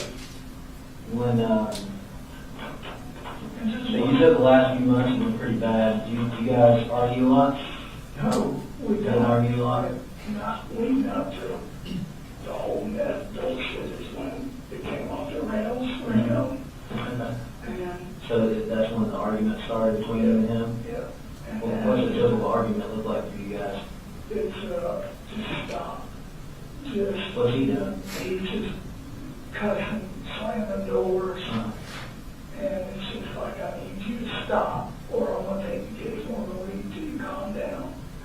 So the first time, Did you ever break anything in the house, throw anything? yeah, he broke the door. You broke the door? Yeah. What door did you break? The hallway door. Why did you do that? Well, I guess because Jimmy locked the door. What you so mad at 84? Jenny had said something about what they had been arguing about, and he chased her down the hall. What were they arguing about? I don't remember what exactly they were, but whatever she said, something, I think it was something at school that happened, and he was embarrassed about it, because he ran down the hallway. His grandmother was there too, and I'm like, hey, stop. Yeah. And when he got to the end of the hallway, like tripped over his book bag and like landed his head into the door, and it knocked a hole in the closet door right Did you ever break anything else around the house? No, nothing like full on. You know, he knows like all we have is my income. Like, it takes everything that I have to just keep us food, clothes, bills. Right. What did he, when you yell and cuss at you, what did you upset with you for? He's upset with me because we have an agreement where we don't scream and yell. When we get to that point, like, we just need to walk away. Right. And But what's the subject you're talking it about? could be anything from grades in school, like here recently, it's like, I need you to go back to school, like, I Yeah, need that. apparently he's only been in school 4 days. Right, I need that interaction, I need you to start to figure out what it's like to be in school. We talked to the school, I told them all the backstory, said, hey, here's what's going on with him. Smart kid, he's just, When did you first talk to the school? like when we signed him up, like when he said he was gonna go back to school. Did you read that when you talked to him about his whole demeanor and? No, I hadn't said anything to him about When that. did you talk to him? Yeah. What talked to him? So, this was probably about 3 weeks ago. Like, we had an argument or whatnot, and I was like, where I would get a, and slam the door kind of shit. He just wouldn't let it, like he just wouldn't let it go. It just seemed like he was like wanting to, instead of back off of the fight, like he was really wanting to fight. And I'm like, Fight. yeah. How many times you try to do that? The second time is when it's like, this is it. Like, we're done. I said, What do you do to you? nothing. He just bull rushed me and just pushed me up against the wall. And I just hold him. You know, the second time he was like kind of flat on around me, got hit me in the side of the head. And I told him, don't hit me in the face. Ever again, I'm going to turn you loose. And you need to stop. So turn him loose. Called mom, called grandmother, and I called one sister is a retired cop, the other one is works. One of your sisters retired cop? Yeah. For where? And What'd she say? she's been guiding me through all of this. Has she? You know, she's like, What's her name? Marion Gray. She retired and moved, she actually moved back here Guilty. to Georgia. So, How long was she cop out there? oh man, maybe 10 years, maybe a little longer. She was, the last time I went on the ride along, she was a sergeant. When she retired, she said, I retired as a lieutenant. So that was good. So what do you, in the afternoons, like when you come home, and you said you kind of come home, what do you do when you first get home? So when I first get home, I'll go around tell everybody how's your day, talk to everybody, but, you know, how was it, what happened, what's good, bad, and the ugly, and then what do you want for dinner? This is what we have. And then On the day step is you get home before him, don't you? yeah, well, sometimes it just depends. Yeah, I mean, if you get out 3:30, and what is it, his bus down about 4:45? I haven't like nailed down hit the high school time yet. It's kind of like all over the map. You know, it's like I've got the other two's time. So what do you do when you come home and he's there? And So, you know, his bus is. Yeah. So, like when he's not going to school and he's there, or yeah. So, and that's kind of where we're at, right? I'm like, what? I don't understand. Like we had this conversation. Like this is what we were going to do, and he went the first day, and then it's like the second day he said, I don't feel like my math teacher likes me. I'm like, what the hell is that supposed to mean? Who's his math teacher? I don't even know. He hasn't been there that long. Like I haven't even know. Yeah, school started what, August? Yeah, and like so him getting back in the fray was like it's really important. So and I'm like, there, you know, he's worried about the image that somebody's gonna find out about all his mama and all that crap. So I said, okay. What was it, his math teacher? Why didn't his math teacher like him? He never really expanded on that, and it was just an odd thing to say. What about his other teachers? He didn't. He liked them? He didn't say anything else about any other teachers, and just the way his demeanor, it just like, I don't know, was it him, was it his teachers, like, did they not know the backstory with him, where was... Did you tell them back? Yeah, oh yeah. Told them why, online, they were really gracious. When did you have this conversation with the teachers? Not with the teachers, with the school principal and the scheduler. Yeah. She said, just bear with me. We've got all your paperwork. You're good. And I'm like, I want him to fail. Yeah. She said, but nobody fails. I'm like, how's that? And she said, we just push them on, and we give them schoolwork that brings them from what they're missing up to where they need to be, sprinkled in with what they should be doing. Yeah. I'm like, okay. So that was the extent of that. And then they have the backstory of his mama, and what all happened. And I was clear in the very beginning, like, this is what happened. She can't come on the property and take the kids. You have to be, everybody told me that's what I need to do. Right. Law enforcement. So what was the plan for Colt? Well, so that's what we were working towards. I said, hey, look, I now want to a counselor like, now. Had he ever made threats about harming himself, want to make harm any other? No, not anybody else, but he Yeah. made the comment here and there, or when he found out about the meth and him and his mom would have an argument, just like, what a fucked up life I have. I'm like, hey, this is her life, not we're doing our thing. Don't let what she's done define you. Right. That's kind of what I'm doing. So, I could not convince him to go back to school after he came back that second time. And I don't know what to do at this point. So I called up there and said, I want him to see the in-house counselor.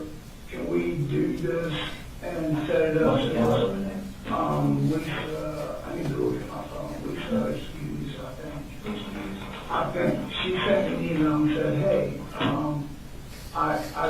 they made contact at the school, and she said we would like to bring in a third party, be aware.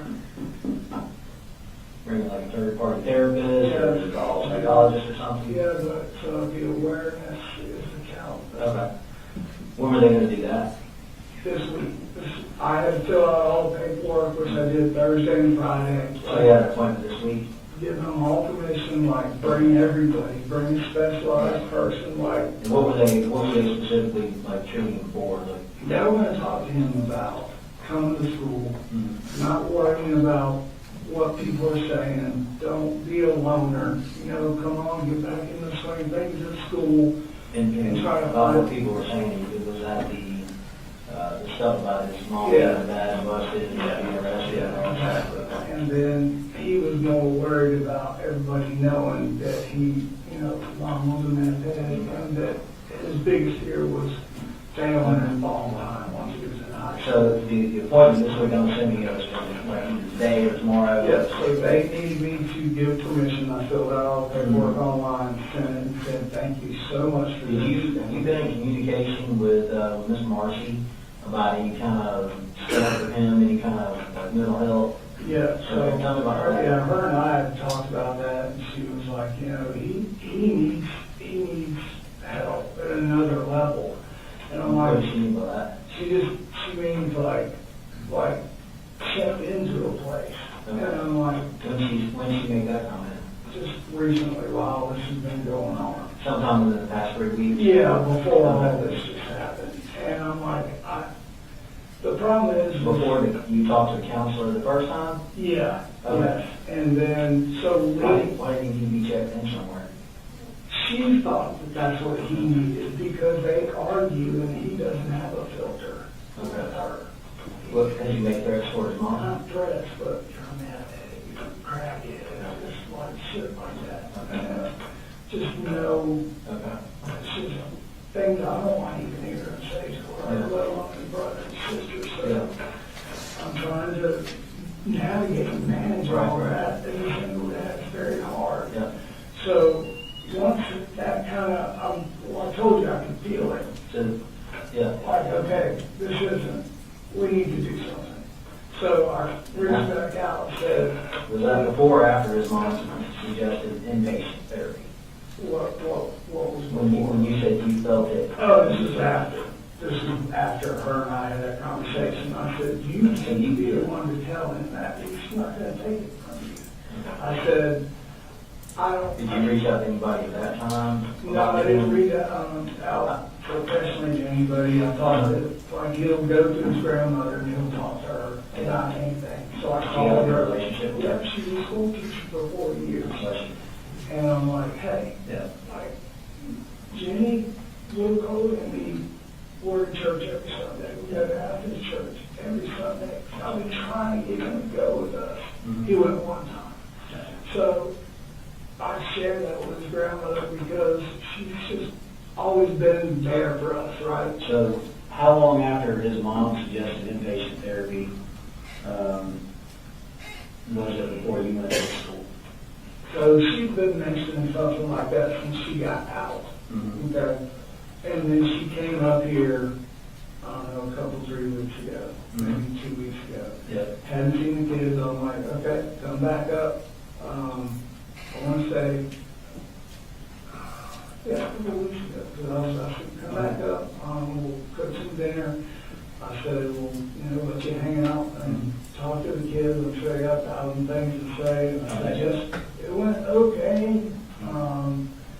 And the day she was leaving, I went to work and normal stuff. It was like, hey, said I'll take Boo-Boo, and I said just make sure Colt can get on the bus. Apparently Colt and his mom had a huge fight. So they had a call at work. And I'm like, what's going on? And she's like, he's flipped, he's lost his mind, he's screaming at me. He's like, I don't even know what triggered all of that, And I'm like, let me get out of this meeting, I'll call you back. I said, I'm going to sit right here, just give me a second. So get through my meeting, call her up, and I'm like, what is going on? I said, he's at school. She said, no, he was at the house. I said, I'm telling you, I texted him this morning, he said he was at school. And well, it turns out he wasn't. He was in the closet. And How many times did that happen between you and him? just that once. That. So he never told you he was at school before or went to school and you found out that he wasn't? Yeah, that's the only time it's ever happened. Because there's been roughly, 30 days of school? Yeah. No, I mean, 20 days of school, something. Right. And he's been full. I got a note that Journey's break, is that accurate? Yes, sir. All right, we'll take a break and, we're gonna resume with the interview. School, Yeah. I mean, 20 days of school, something. Right. And he's been 4 days. Exactly. Yeah. So you come home and see him there.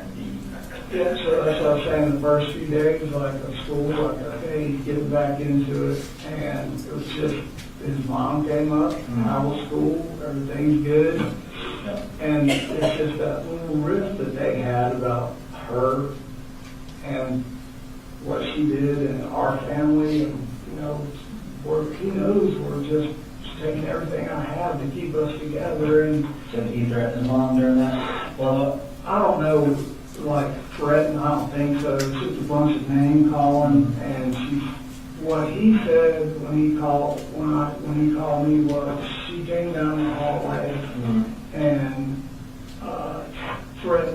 threatened him and said something about the way you're acting. I'm gonna talk to your daddy, and we're gonna have to take these guns and get them out of the house. I think that comment was made. Yeah. What she said is he flew off the bed. I was worried about going to the house. He made a comment about doing something with one of the guns? Not around that But around other people? No, I don't think that was the case. I think her dad. Told you that? Yeah, no, nobody said that directly to me, so I would be speculating. I know her dad's a retired Marine. Yeah. He's always like, telling her like it was going to be an issue, and So she told you to take the guns out of the house? she said, hey, she went down in there and said, you need to get your shit straight, go to school, and we need to just get these guns put up, is what she said. What he said? And that's when it went from bad to worse. And she said she was going out of the bedroom and he pushed her and she hit the door of the wall and the side of her head. And I'm like, okay, I'm on my way home. So got You guys home. call law enforcement for that?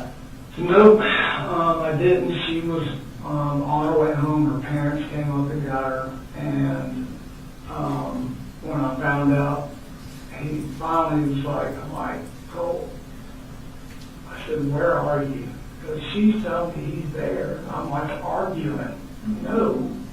Like, I'm on the bus. Everything's good. Like, in my mind, that's where he's at. I'm like, no.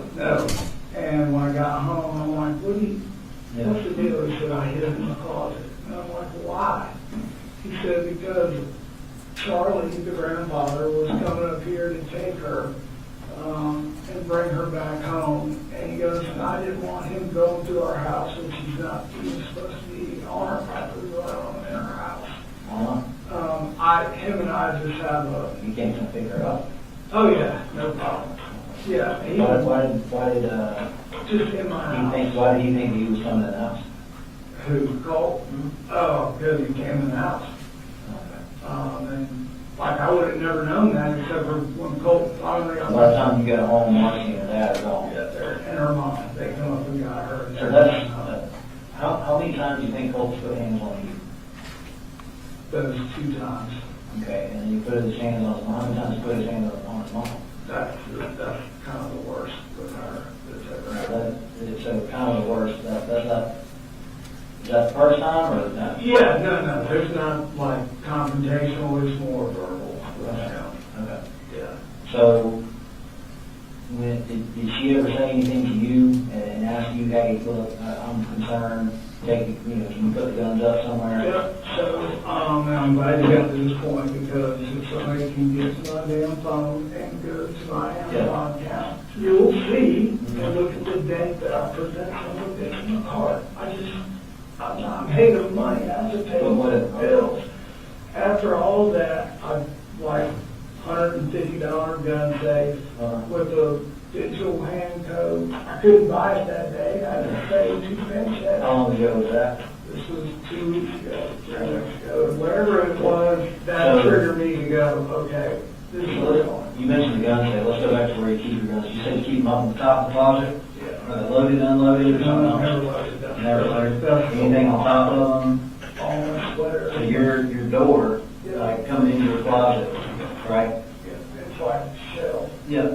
all the way in the back. Okay. Nobody can reach above me. So your closet door that you have a closet door you come in? Okay. Does it have a lock on it? No lock. It doesn't have any lock? That has like that roll through under like that. But, Did you ever think of maybe putting a lock on the closet door? well, really, nobody, like my little one, he didn't even know we had guns in the house. Because we. Did he call me you have guns in the house? Yeah, he knew, we put him up there and no. So he knew where they were at? Mhm. And he's been in there to put them on, after you clean them, Whatever slide I them, do, whatever. I take them, I set them up right there. But he's been in there with you.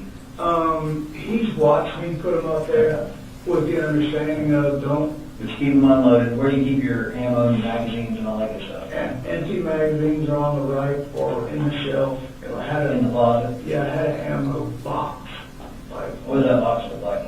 green, like old, like World War II. Like canteen? Yeah. Okay. How many magazines do you have? We probably had maybe 6, 7, 8 of them, something like that. And do you keep ammunition in those magazines? Keep them unloaded? Yeah, we keep them unloaded, and hell, half of the ones that are in there, we bought like some surplus place, and they didn't even fit the rifle we were buying for. So you keep guns in the top of the closet, Yeah, and that's your AR, that's right. his AR. Yeah. And then as far as what else do you have in there? In the closet. That's it? Yeah. Okay, you have any handguns in I there? have not in there. I have a Glock that I carry with me You got a lock on you now? now. Okay. I was going to say that. I mentioned that out there. I just want to make sure you can have I it don't there. know, I would never put that on. So you have a Glock. What kind of Glock do you have? It's a Glock 43. 43. Okay. Where do you carry it? Yeah. Where do you carry that? I put it in my book bag. In your book bag? Yeah, for work. Okay. On my laptop, all my work stuff's in there. You'd be surprised what's happening on jobs. Yeah, I get it. Do you have any other guns? That's it, I've got, So your ammunition, where's your ammunition kept in the house? ammunition. I don't really have a whole lot of ammunition. What I did have was in that box. In the canteen box? Yeah, it's in that box, and then like all my miscellaneous crap. So you keep the ammunition in like the box itself? Yeah. In like the paper box? Correct. And all in boxes, like, and if you walk into our house, Okay. like we're still not even unpacked from all our stuff. And how often do you go out there and check on where those rifles are at? Uh, Because you said you kind of had to put it over stuff. What do you have to put it over? Like a No, pillow? I coats up there and all my big sweatshirts and all my Jordan You stuff. put it right back. It's right there, and I have it sitting like, so outside out of line. Okay. But how often, you go in every day and you check, say, okay, both my guns are there? I can tell by what her mom has done through the years going through my stuff. The way I have things stacked up there, I would know if something. So you don't physically go by the phone every day? Not every day. And,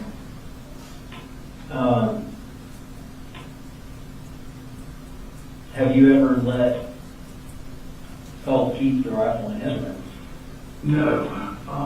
After Christmas, he was super excited about it. And I said, no clips, no nothing. I said, you can wind up in here, in his bedroom.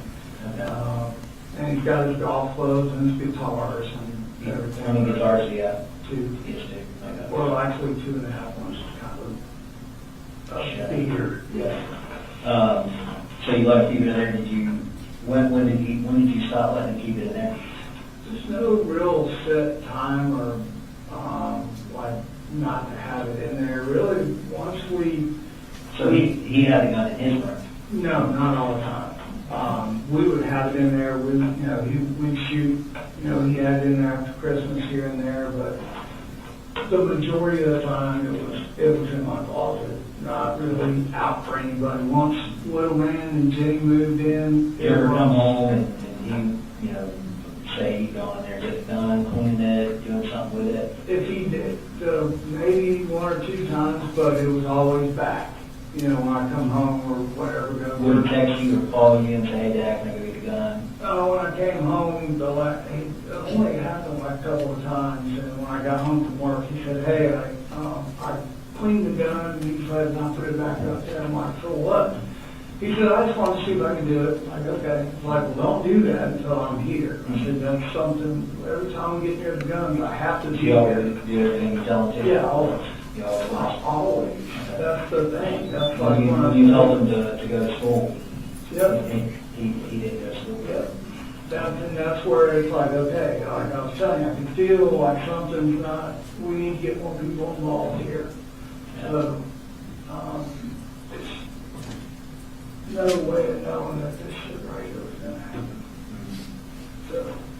So when did you first hear about his interest in school shooters? So we are big, I don't know how we got into the presidential race, but we go back and forth, him and I. And so I don't know if it was an interest in school shooters, like he never came to me and said, hey. Yeah. I told the investigators the other day, Jimmy bought him this flag, and had this, I don't know what it was, this guy with red hair, so I don't know if I could put her on.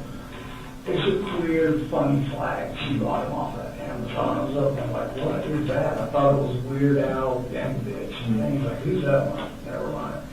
I'm like, that's the craziest flag I've ever seen. Just in passing. Who was it? I have no idea.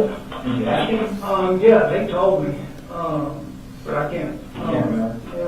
Yeah, some computer guy that does the videos and all that stuff. I don't know. Okay. Really, I didn't. It's such a horrible picture of the guy. I didn't really want to know anything about him.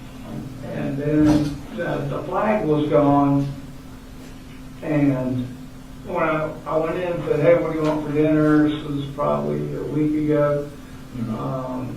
And it's like, hey, I'm going to fix some dinner. You want pizza? What do you want to do? And I'm like, who's that? And he's really into music. Like, we're learning how to play guitars and all that. He looks just, I thought it was the guy from Green Day. Like, I'm like, oh, I said, that's that old man from Green Day that his son, I told you, has a band. He's like, no, that's not who that is. I'm like, Who was it? he never did tell me. I Never told said, you? he goes, you don't know who that is? I said, no. I said, I think it's that guy from Green Day. Like whoever it is, just bad glasses. He had Yeah. more power. Yeah. Eyeglasses on. And I laughed, he laughed, and that was that. So When's the last, was it just one picture of? Yeah, just one picture. How often do you go in his room? I go in there almost every day. Those doors open, he's on the computer, it's dark. You know, hell, there's no one place that I'm in because I'm trying to, do laundry, cook dinner, take out the trash, cut the grass, clean kids. So you go in there every night, tell me tonight, you go in there every morning, wake up, go in there to, like me or my wife, sometimes when we go, I'll go in there and just sit down and hang out because my kids like studying. Yeah, so he does that, and I go in there, and what? Just that one picture of lashes. Yeah, just that one right there by his computer, that was the only thing on his wall. That was all it was. Yeah, and then, Can I show you a picture real quick? yeah. This is the guy. Mm-hmm. None of that was up there. No, that was up there. Yeah, Just that one. yeah. Okay. 'Cause that's kind of a whole lot more. You know who this guy is? I have no idea who that You have no idea who that is? is.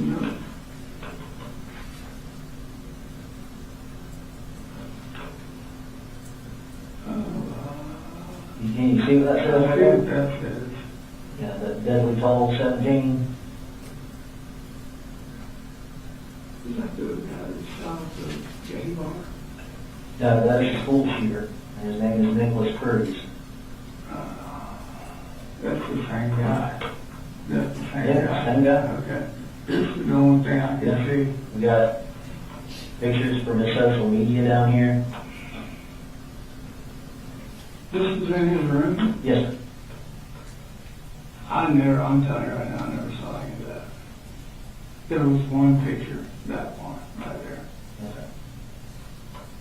And you woke him up to go to school, didn't you? Yeah, no, that's what I was gonna tell you. So when Jenny moved in, I said, hey, you're living with us, I'm gonna give you the master bedroom Mm-hmm. with private bath. Right. I'll sleep in the bunk bed with the Mm-hmm. the right thing to do. So I had Colt set up on a couch Mm-hmm. out in the living room. And then when I saved up enough, I bought a queen size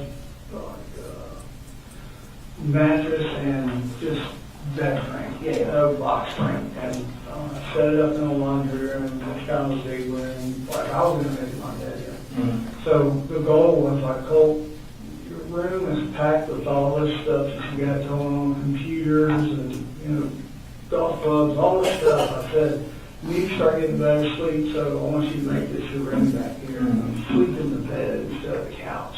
When do you make that transition?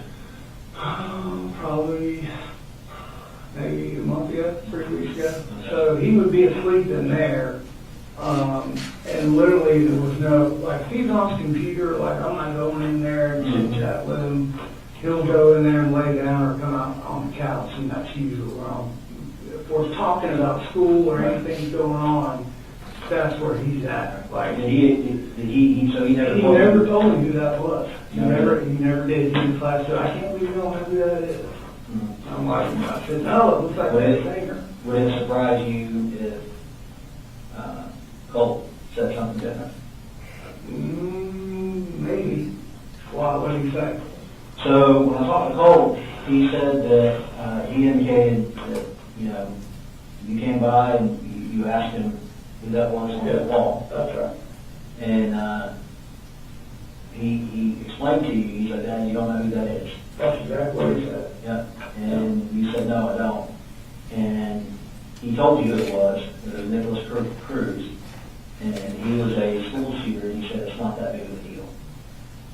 And then I said it looked like that singer, and he said Nicholas, that's what he said. He said it's no big deal. Like, there was no, So he did say it's no big deal. there was no, like, no, I'm telling you, there wasn't like, who is this? It wasn't like I went in there on a search warrant. I'm not saying Yeah, that. no. It was just kind of like in passing. I didn't ask him or go, I told you what I said to him. I didn't know. He has brought up that school shooting stuff when it happened, and What did you say about it? really, he just, like, we have conversations about how somebody could do that. And, telling him, like, you know, you gotta be aware of people, you gotta be aware of your surroundings, like, the whole, to be honest with you, the push was that I kept telling him, like, man, you'd be great in law enforcement because of what you see. One time, What do you mean, what is he? Give me an example. like Fox News will show all that, you know, blurred out stuff right there, and, he's like, yeah, I looked that up online, and I'm like, for what? He was like, because it could have been stopped. Like, he showed me, like, how that guy for the gay nightclub, how he got in there. You know, he's like, they should have stopped him right there, you know? When was the gay nightclub shooting? A couple of years ago. I mean, So it's he's not not like, been into the true crime, like just looking up stuff a lot. I guess, like, as far as looking into it, I'm not, Did he ever tell you that he looked up to him? no, Yeah, good. no, that would not fly in my house. How often do you like go get his cell phone and go through it?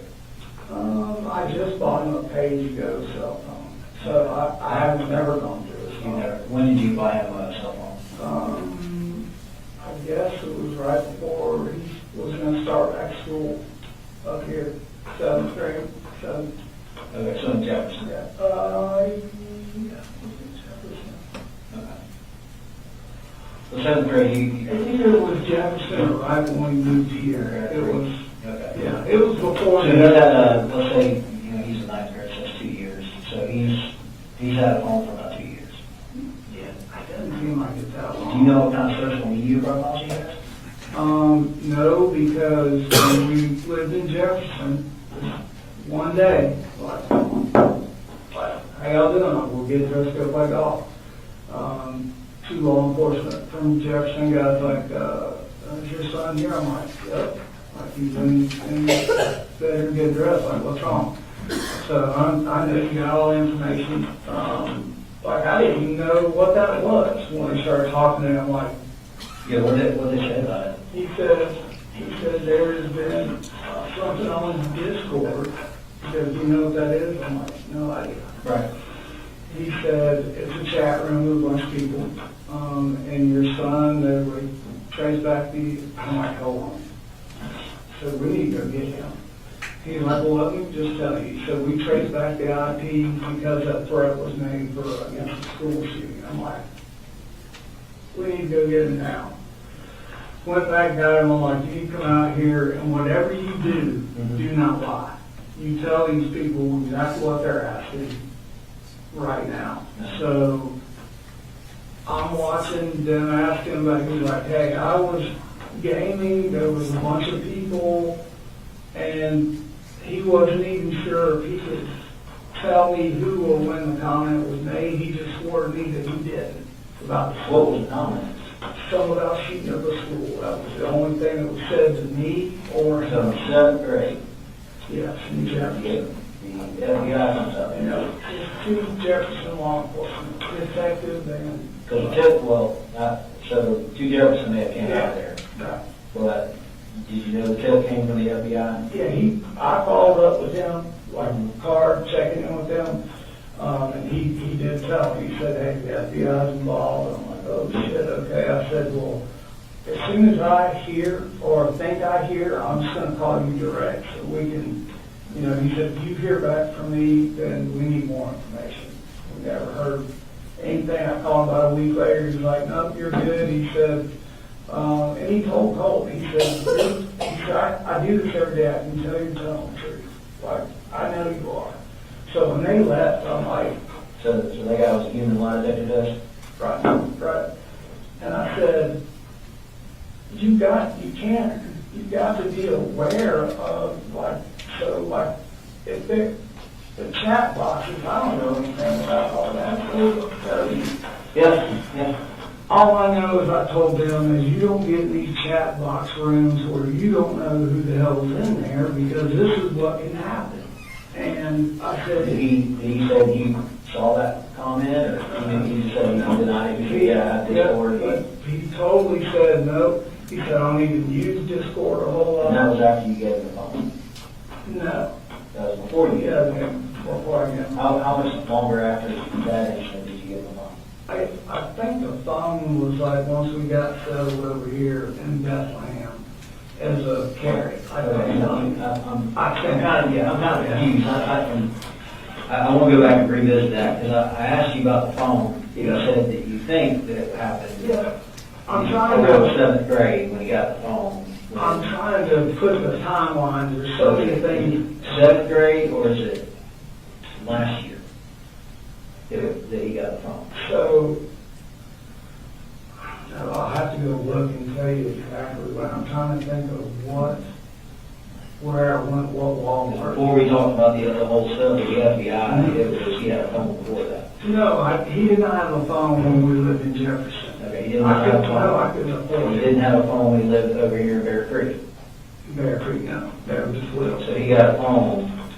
In So after the FBI comes to your house and tells you about, or I'm sorry, I believe it was what they call, Jefferson, it's what they call a TFO agent, and it's like they can get Jefferson PD, they have a task force, and they work with the FBI. They explain that to you? He did. Yeah, he gave me his card and said, anytime. So after that Discord account, I'm assuming you believed Colt. Oh, yeah, because he shut everything down, there was no computers or anything like that, there was no, it literally scared him to the point where he's like, I don't want to be involved in anything like that. So now, and I'm telling you, if I was looking at his computer and he said he shut it down, I could not go in there and go, no, you didn't. I'm going to protect that. So you give him the phone and The phone, I'm trying to think timing wise, was part of. That's okay, we can look at it later. Yeah, it's just, I think this one came to Bethlehem. Because he's only had that one phone, right? That's it. Right. So we can look in that phone, we can find that phone. Yeah, it was more of a, hey, we're gonna get through this together, you're a good boy, I'm gonna show you I believe in you, that's how the phone showed up. Okay. So, after that, he does get a phone. Yeah. With no time, let's say he's had that phone, let's just say for argument's sake right now, and again, I'm not holding you to the timeline, and he's had it for roughly a year. Do you think he had it when y'all moved here in October of last year? No, he You didn't didn't have have it, I don't know, I know it wasn't because I didn't have the money to do that. There's no way. Okay. I had to borrow money and move At least a few months. Yes. Okay, so we'll say a few months, but Yeah, you've never gone through his phone. no. Have you ever, we don't know what social media accounts he has. You don't. I was told none.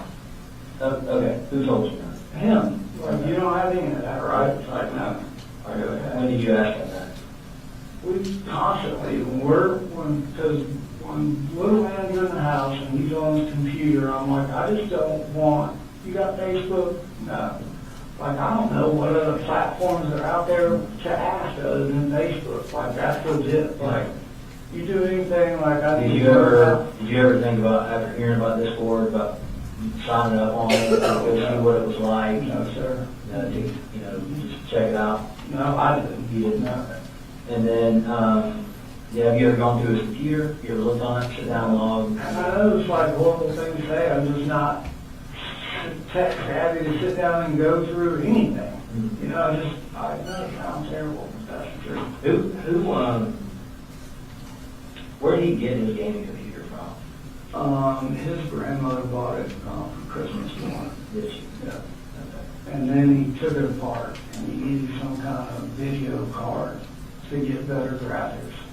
Who got that? So on Amazon, I got him the game. Who got the gaming card?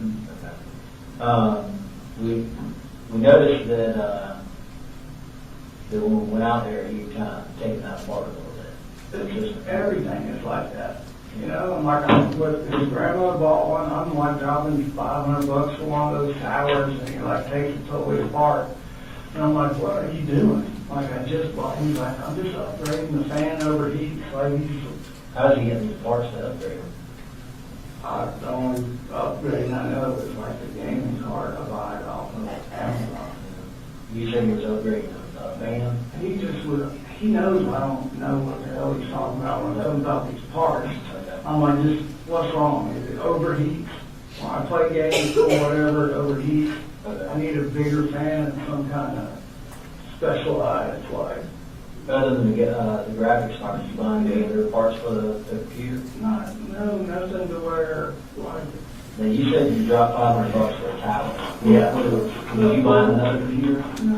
one that, like the tower he had, just was slow in body. He showed me, like, I can't game. I'm like, okay, what do you need? So he showed me online, he's like, this is the best in the boxes and everything still at the house.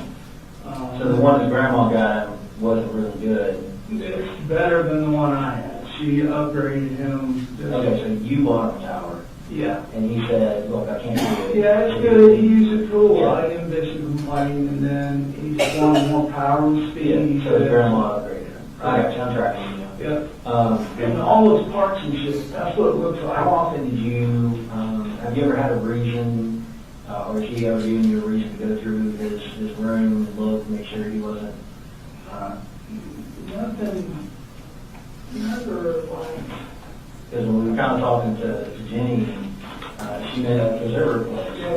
And she mentioned that he's like in his room all the time. Yeah. What's he doing in there? He's on his computer How often do you go check on him? every day. I talk to him every day, dinner, go in there, you're gonna go to church with us, like, we talk all day long. What, when you try to get him out of his room, he'll put up a fight?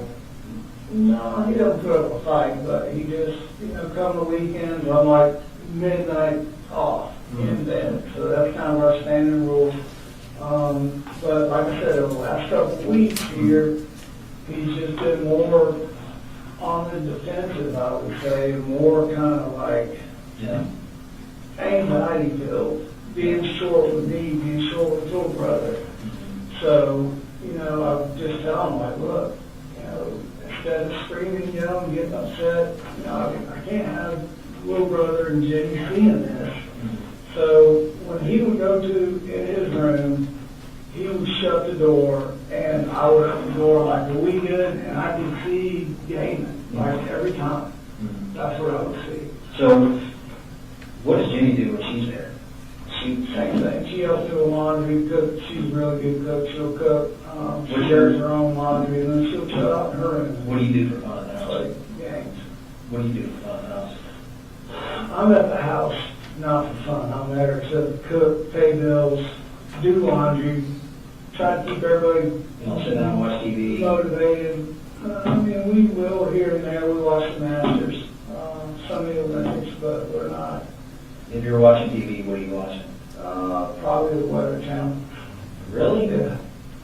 Why? God, why can't we say that to me? Yeah, so, because it's like real. Like I have to plan around. Everybody says that to you? You come in your house and like, what are you watching this weird stuff? Like, if you call my sisters, any of them, like, what's your brother watch? They'll say. Wow, okay. Do you do anything, you have any other hobbies other than? We're deer hunting, outdoors, golf, like, just trying to get them in that way. Every time you go out, does Colt always go out with you?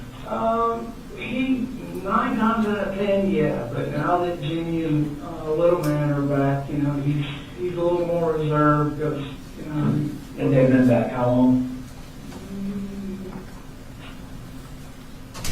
I would say, coming up on about 8 months now, they were here for Christmas. So I just need to look, but whenever you see that Lieutenant Guest visited me, that's when they came. So, kind of to go over a little bit with you, first I'd like to kind of discuss what talk to him about. What did he look like? What kind of shape was he in? I mean, please tell me he was remorseful. Okay, well, You want to approach? Yes. All right, so ladies and gentlemen, I want to instruct you in general. Colt Gray's interview with law enforcement is inadmissible hearsay. He cannot be cross-examined. It's inadmissible hearsay. It does not make it admissible when it's discussed in Colin Ray's interview. So a little while earlier, Investigator Smith said, well, Colt told me that he told you that was Nikolas Cruz, the school shooter. That's inadmissible hearsay. So understand, I want you to disregard that. It does not prove that Colt said that. Okay? That's inadmissible hearsay. Do not consider that. All right? And we're going to pitch back up. We've got a little while left remaining on the. You kind of mentioned that. I do have a picture I'd like to show you. So I talked to him yesterday afternoon, all right? And this is what he was like when I talked to him. Okay, so I took a picture of him. Okay? One thing that I noticed when I was sitting here talking to him was that it looked like he had some cuts on his arm. And that's kind of one of the things I wanted to. Have you seen those before? Yeah. Have you seen those before? Yeah, I think these are Fitzgerald. Those are Fitzgerald. What caused those? Him? He was there.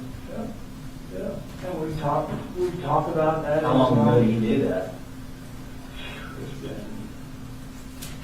It's been close to a year. It's been a long time. Yeah. That's what he said. I mean, well, he said he cut himself. Yeah, he has, and it's been a while. And like, when I saw those, it's So like. he says, when I talked to him yesterday, again, I'm not gonna go, I can't go line by line by line yet. I haven't gone through and listened to everything, but just going off of him, basically he said that he suffered from depression for a while. He has. Okay, well, I didn't hear you tell me But that. not a while. The depression is something that has just come on with his mom when his mom came back. So just in February of this year. Yeah, and they've had conversations, and we're trying to drill down into what do you need? And what was he last one to Fitzgerald?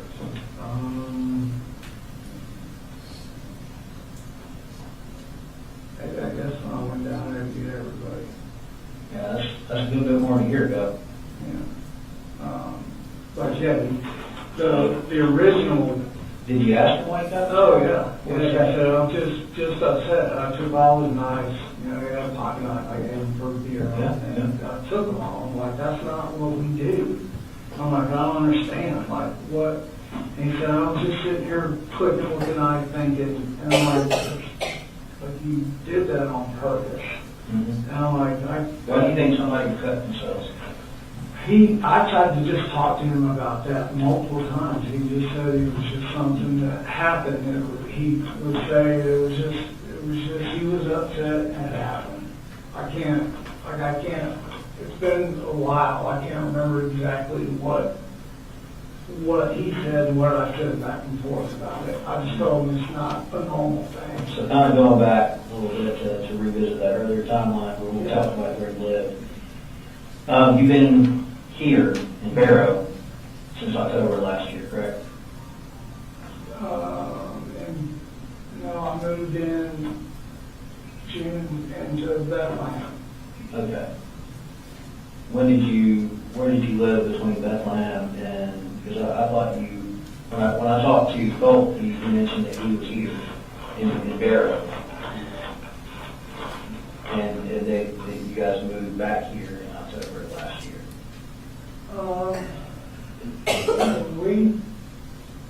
When we came back, we were in Jefferson, and all that happened with the school. We waited for the summer to be there, and I broke that lease, and we moved into the house in June, beginning of June. That's when we've been. Beginning of June, yeah, this year. Last year. So you moved back here, you went to Jefferson. Correct. I just drove back to Jefferson. So when did they come in? Jefferson to here. Okay. Because when I talked to you, we talked about you being in Jefferson for 7 to 8 months. Yeah, that's right. Okay. So they came to visit you in May at Jefferson. So maybe about a year in Jefferson? Maybe. Did you lease the house up there? You normally sign a year A lease? year's lease, and I was a little short on that lease, but she was gracious. Okay. And we were good. Okay. And then we came here. Okay. And then Fitzgerald, so let's say roughly June of last year, so at least a year and a half. Y'all kind of had an idea that he was self-harming. That's what people do that. They usually it's depression. I mean, I think that this wasn't something, that happened and it wasn't like I had to worry about it happening if we had a disagreement. Like, it wasn't. You were worried enough to take his knives. Well, when I first did, it's like, you did what? Mm-hmm. And then as we kind of just went through, it's like, hey, we're good, he started back being normal, Mm-hmm. you know, day in, day out, doing our normal stuff, and it's like, you know, like, he only had a little pocket knife out. Did I didn't say like, here's your knife. Colt ever come to you and tell you that he was suffering from mania? No, this is what just came up and with his mama. This is a hot one on the Since plate. roughly June? No, this just happened. Like, this just happened. She was up here last week, whatever, like, here recently, last weekend. But Colt never told you he was suffering from mania. To me, never heard that. Why do you think Colt was suffering mania when he told you? I don't know why he would say that, but I'm going to tell you where I heard it. Marcee comes up, or she's going home, one of the two. We start having a conversation about Colt. I'm like, when I got that kind of said to me, we were talking about counselors in school, and she's like, well, this is what he asked me. I'm like, okay. He said, she said, I was talking to him. He said, do you think I need to be, what is it? Do you think I need to be, or how do you get into an insane asylum? When did he say that? Here recently, to his mama. And she said that to me. And I'm like, what is that? So that's kind of like another thing where, like I'm telling you, I can feel something is off. Like this is not getting better. But for you, that all feeling's only been in the past month or so. Like we need to do something immediately. Like, yeah. You know? And when, like, hell, I can think the other day we were talking about that. I'm like, why would he say that? I've never even heard him talk like that.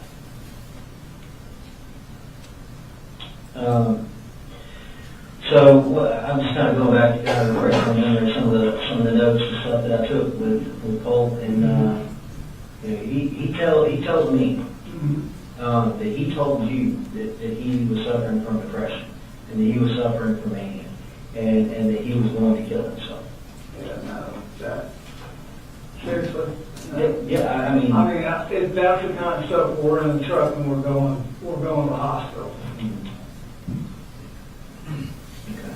And he knows that. He can't say that to me and he just sit there. Judge, just to be consistent, we would ask the court to give another limiting instruction after that last statement. So, again, ladies, in general, there are exceptions, but in general, things Colt has said to an investigator are hearsay. His statement that he's been considering killing himself or has mania, it's not offered to prove that that is in fact true. Does that satisfy, or do you need? Yes, sir, that's fine. Thank you, Judge. Thank you. May we approach? Yes. All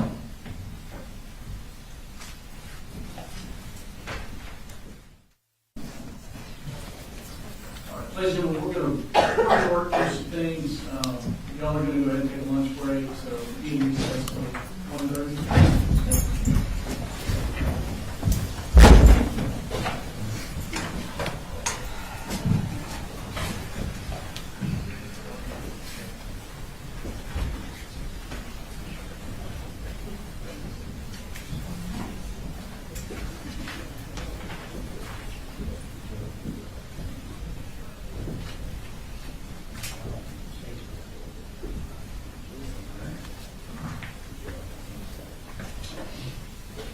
Don't.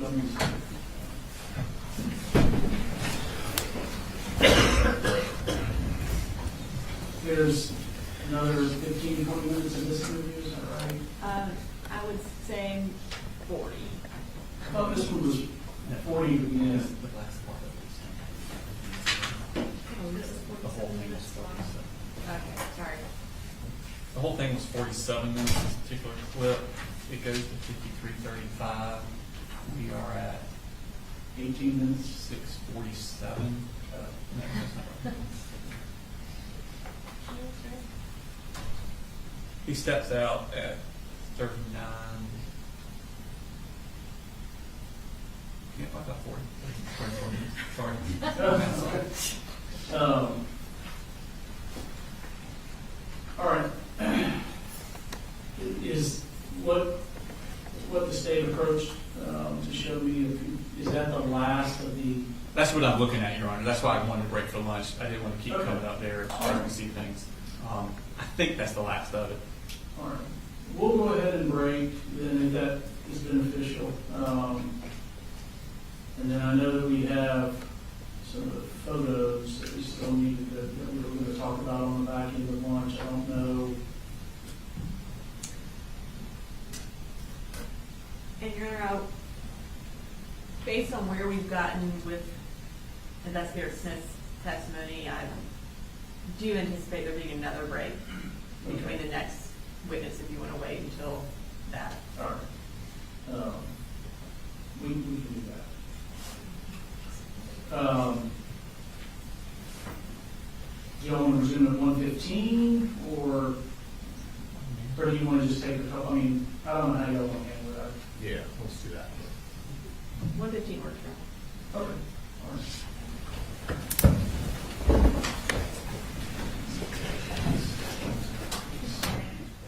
A year and a half ago, well, not even quite a year and a half, but a year and a few months ago, you got the FBI coming out to your, or TFO agent from the FBI coming out to your house, and saying your son's for a dispute at school.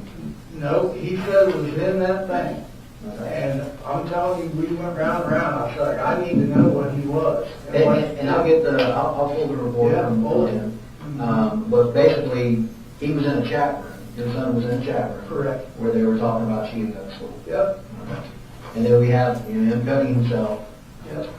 and Well, we the have. so the chat room is something that he, to this day, swears up and down, he didn't even know that was said. He just said it was a bunch of. No, he said the same thing to me. Okay, good. So I'm not red flagging that. Like, okay, well, you learned your lesson, it's a hammer for me. I just know, and what I try to do to help me better understand cases is I try to put myself in someone else's shoes. Sure, yeah, I have kids, yeah, and again, just say I didn't work in law enforcement, just me as a regular dad.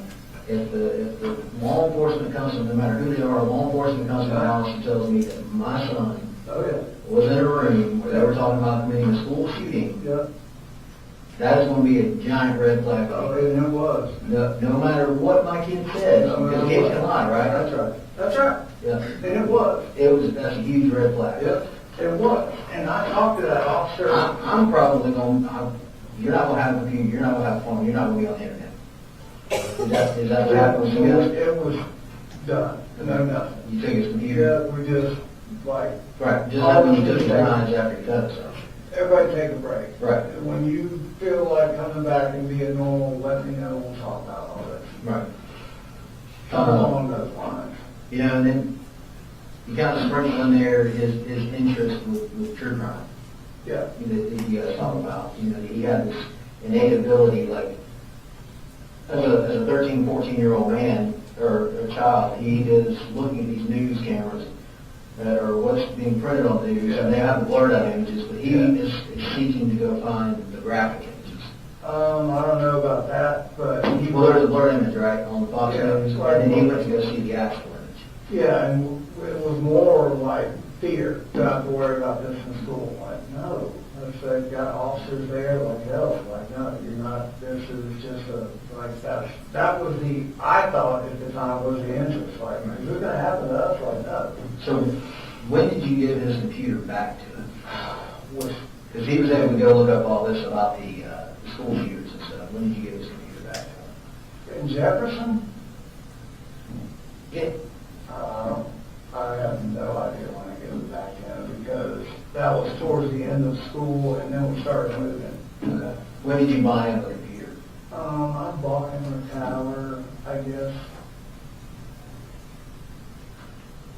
right before we left Jefferson, like just a gaming, low budget gaming tower, Okay. like a GT40 or something, it was a good gaming computer.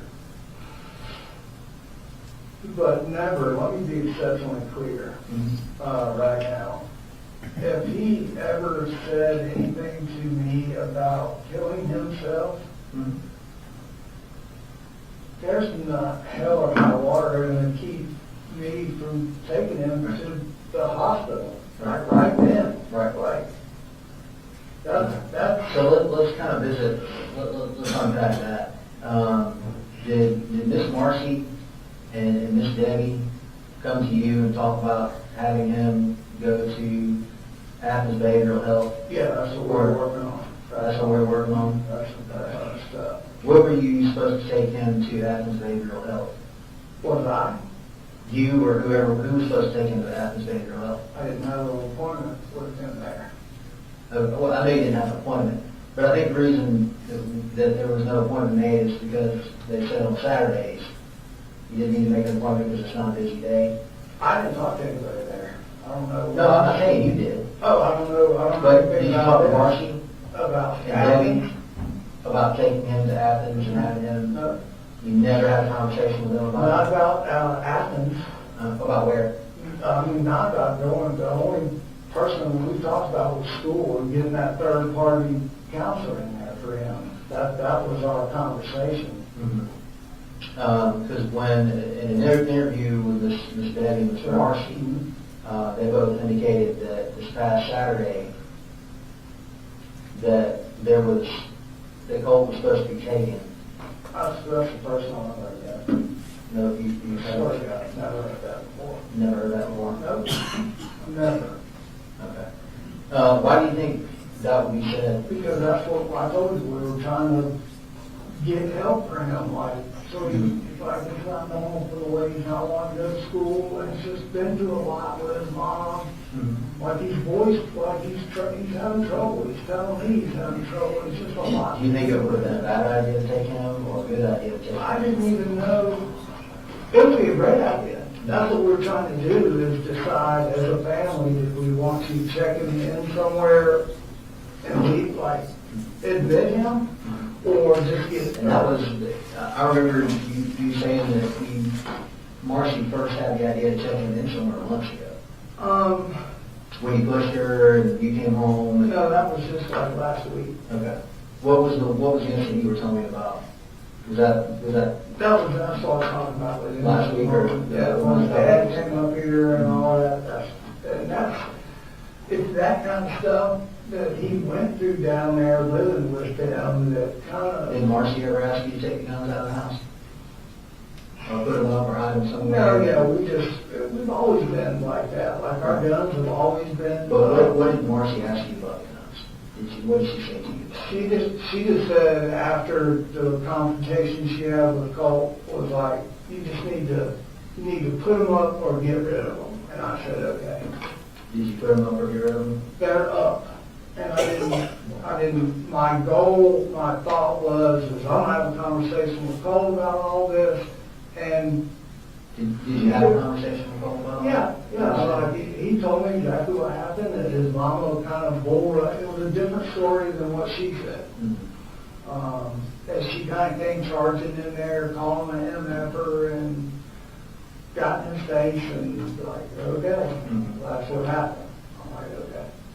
But this Athens thing, I was not, swear to God, where he was supposed to go, like, for Christ's sake, I would have taken him there. That would have been great. But no, that was never, nobody ever said there is a set appointment for him anywhere. So we've all been working Right, on. yeah, I mean, there wasn't an appointment made, no.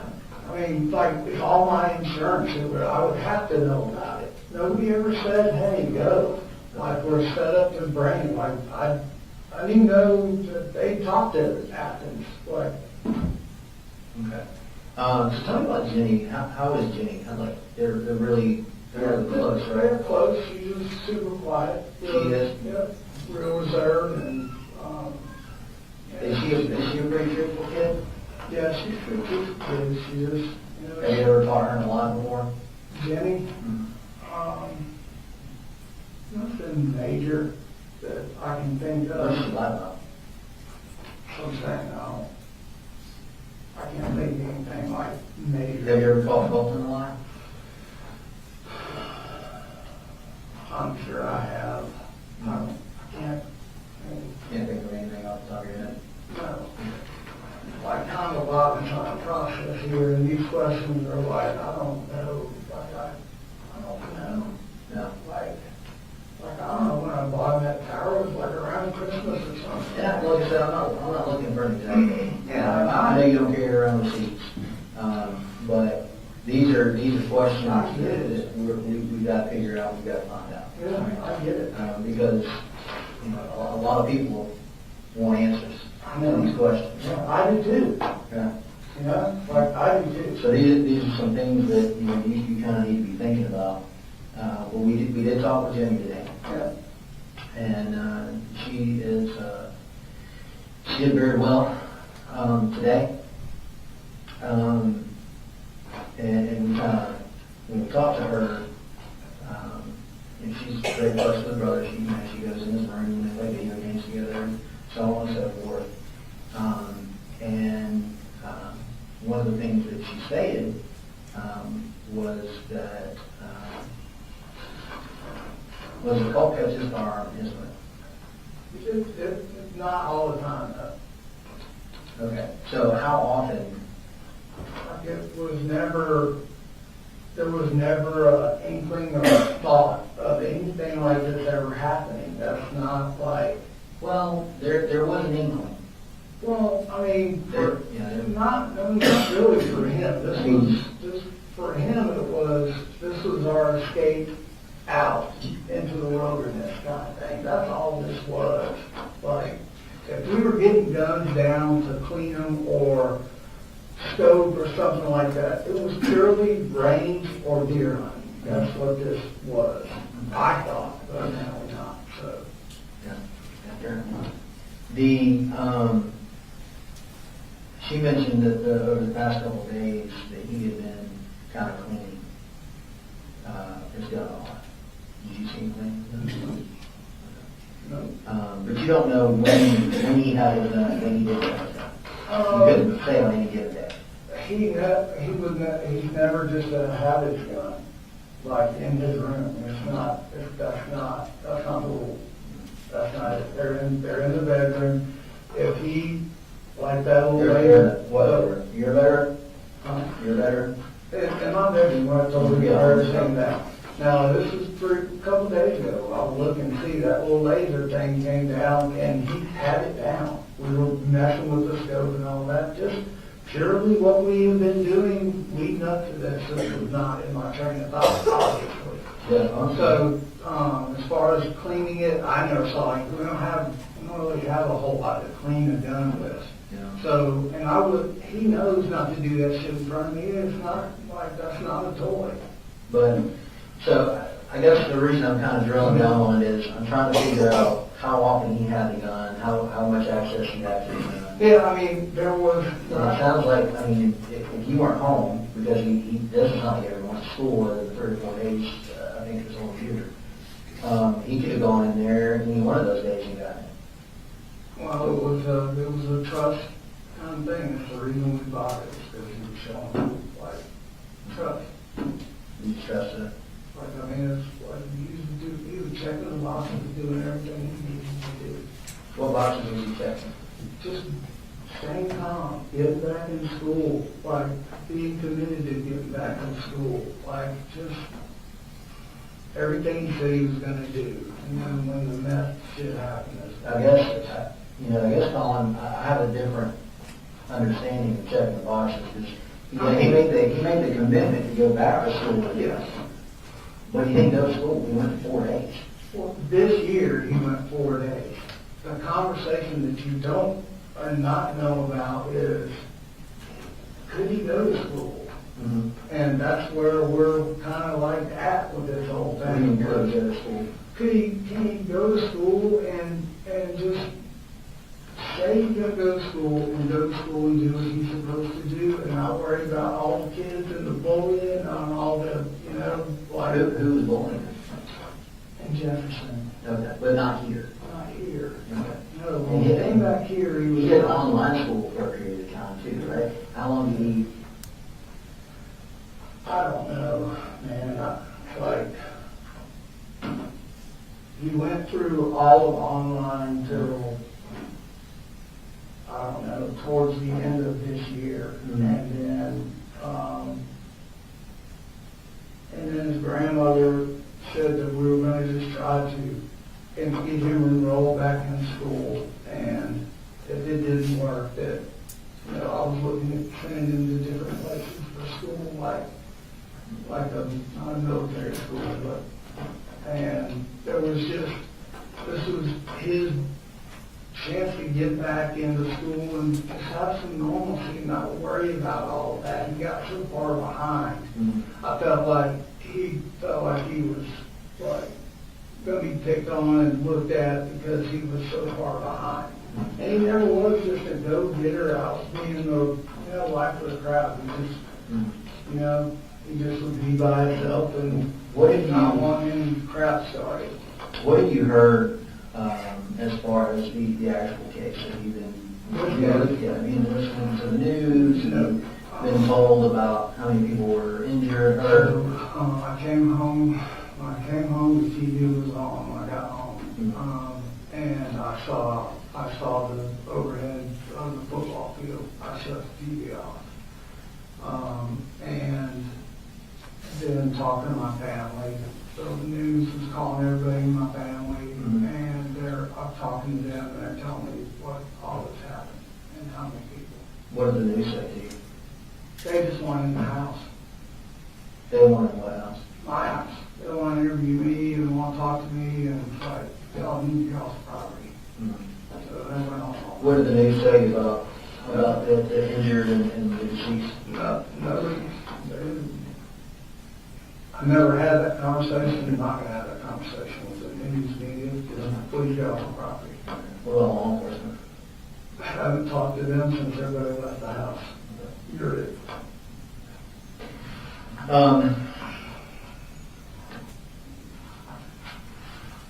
So I'm going to share with you the warrants that were taken. Okay. So right now, he has, I've taken 4 warrants for his arrest. Okay. And they are, and this is preliminary because we're still processing evidence. We're still going over everything. There are 4 warrants for his arrest for the offense of felony murder. No.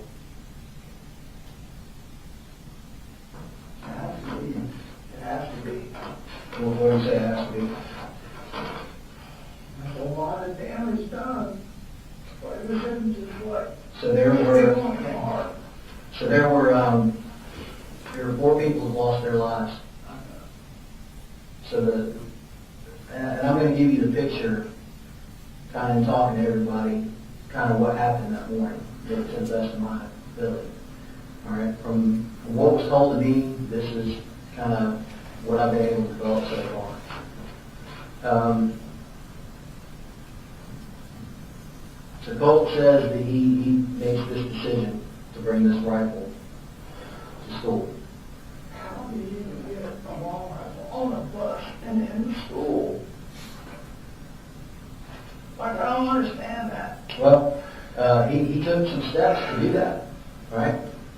So he puts the rifle in his book bag, and not only does he put the rifle in his book bag, he goes and he takes poster board and he wraps the top of the rifle is sticking out of the book bag and poster board.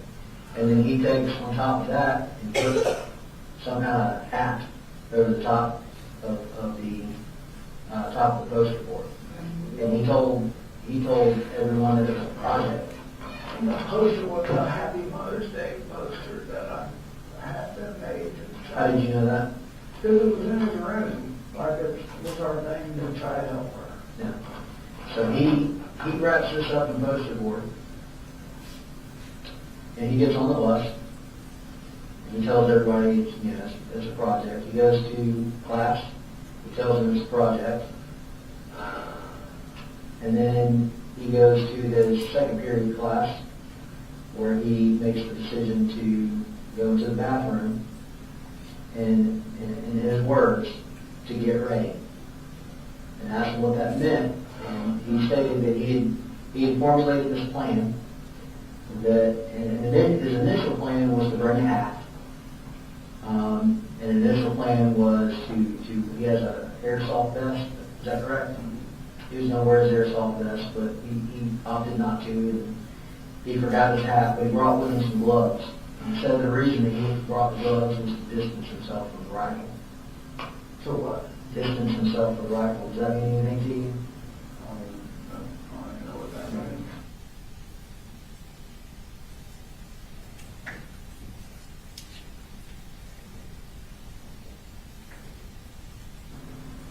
Has he ever been diagnosed with any kind of mental disorders whatsoever? No. Never have? No, sir. Never gave you any inkling that he had a mental disorder? No, sir. I'm telling you, the only time I heard those words about what he told, Right. what was it? Mania, Yeah. whatever, was a sane asylum. And that's where I'm like, he's got to go.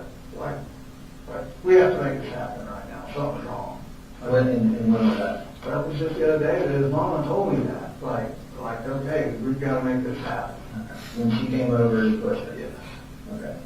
And when you guys talked about making it happen, it was nothing about this past Saturday? No. Okay. No.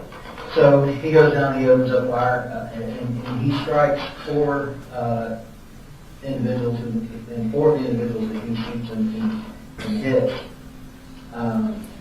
they pass from the injuries that they sustained. Two of them, Colin, were children. I know it, but it's like, what? Why in the hell would he do this? Two of them were stabbed. There are other people that are injured. At least one of the injured was listed at one time in critical condition. I don't know the extent of their injuries. I've not spoken to them yet. Like I said, there's a large number of investigators and law enforcement that's involved in this investigation. So it takes time for us to get. So I don't have all the answers for it right now. But there was a number of other people that were hit. Like the worst. You have to believe me when I tell you I never, ever, in 1,000 years, would ever think this would happen with him. Ever. Yeah. Well, that's what he's under arrest for. And we talked to Jenny today, and Jenny saw him before he left for work. Or left for school, got on the bus. She gets on the bus after him, correct? Yeah.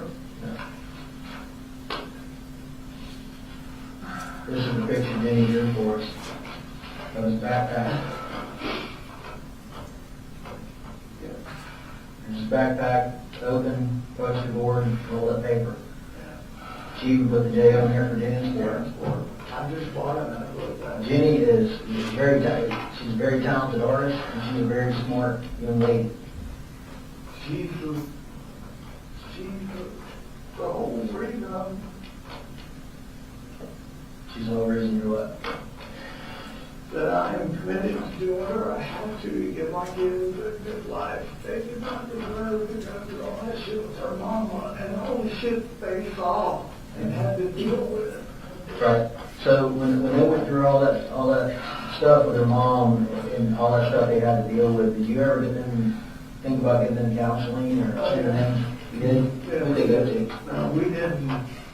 we didn't formally send them to a counselor. They talked with defect counselors multiple times.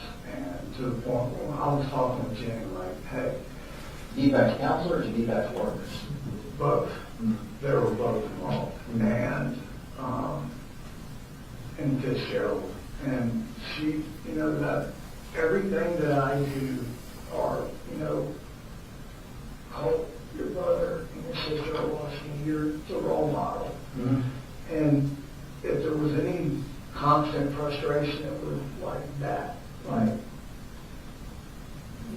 blame everything on his mama for what she put us through, and just kind of, like, I know it's tough, but we've got to push forward. We have to keep doing the right thing. And Jenny and little Colin, man, I'm telling you, they just, you know, they were when I look at those two kids, I know for me, it's like, okay, I know I'm a good dad, I'm doing the right thing, I'm trying to get Colt into the right people. I've only got so much money, so much time, like, but you're right, she's gifted, and little Colt is too, and they don't deserve any of this. Like, we were sitting there on the floor last night, like, it's like, I'm scared. I'm like, I'm scared too. And she's like, is my life ruined? I'm like, no, your life is not ruined. I said, oh, we will get through this. I will be here for you. What have you told Jenny about this?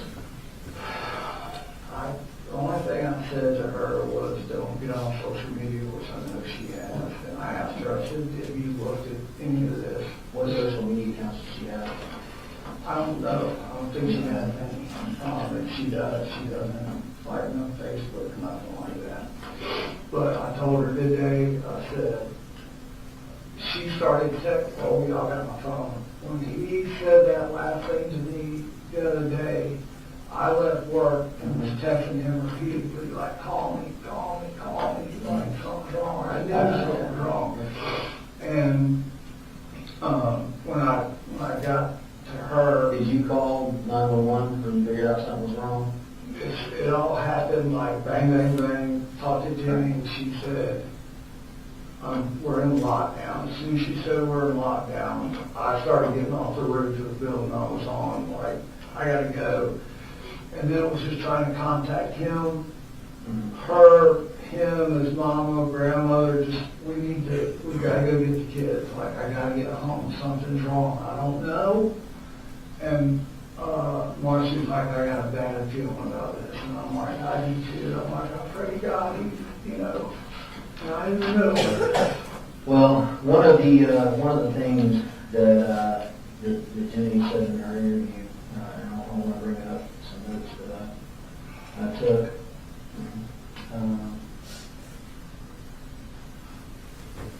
That she indicates that there's a lot more arguing going on in kind of what you have shared with us. The arguments are pretty frequent. Arguing, yeah. And, but, you know, him yelling at you. And she told us about the incident where he chased her into his room, and she said it scared her. it scared me. Yeah. And you and her have talked multiple times about getting him help. Yeah. Going back for a while. I don't know for a while. You're asking time frames. I'm sorry, I can't just snap off of what these time frames are. But yes, they're like, there was no like blind eye here. We're trying, like, once I got this new job, what I was waiting on was my insurance to kick in.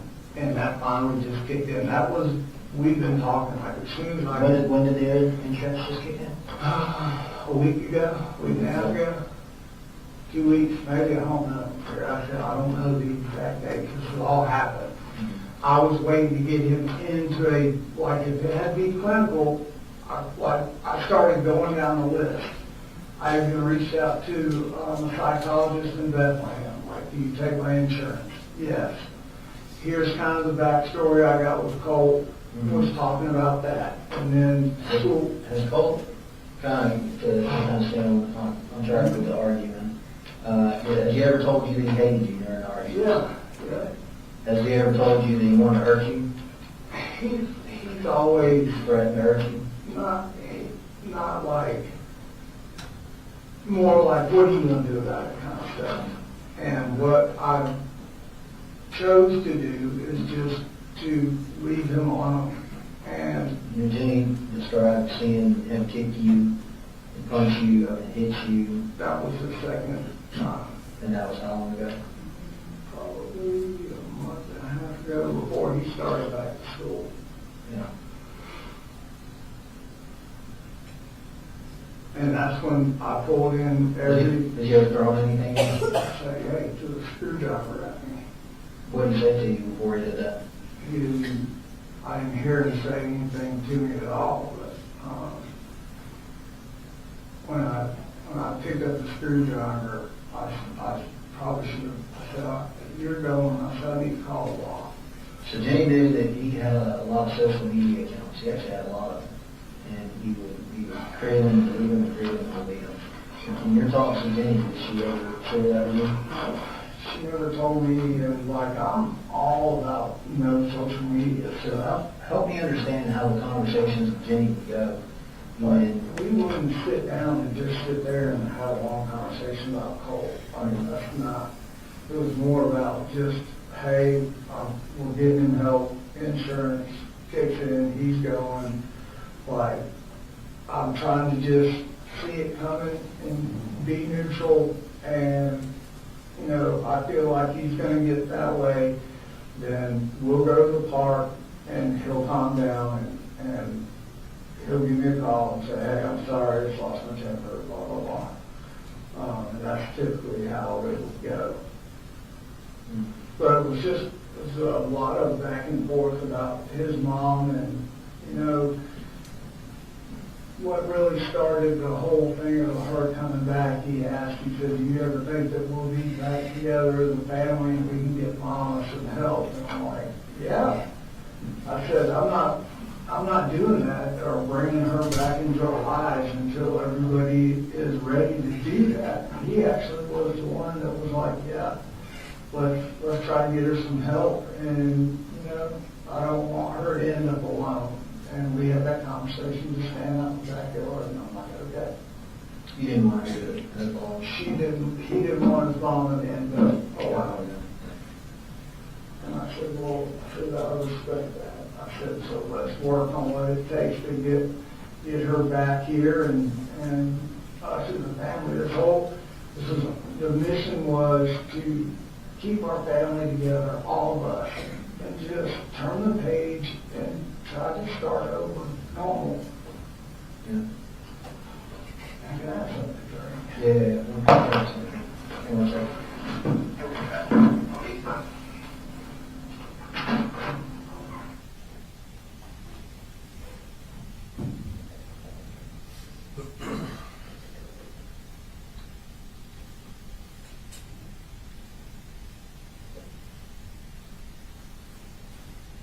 For the record, Your Honor, the investigator stepped out of the room. We're fast forwarding until when he comes back.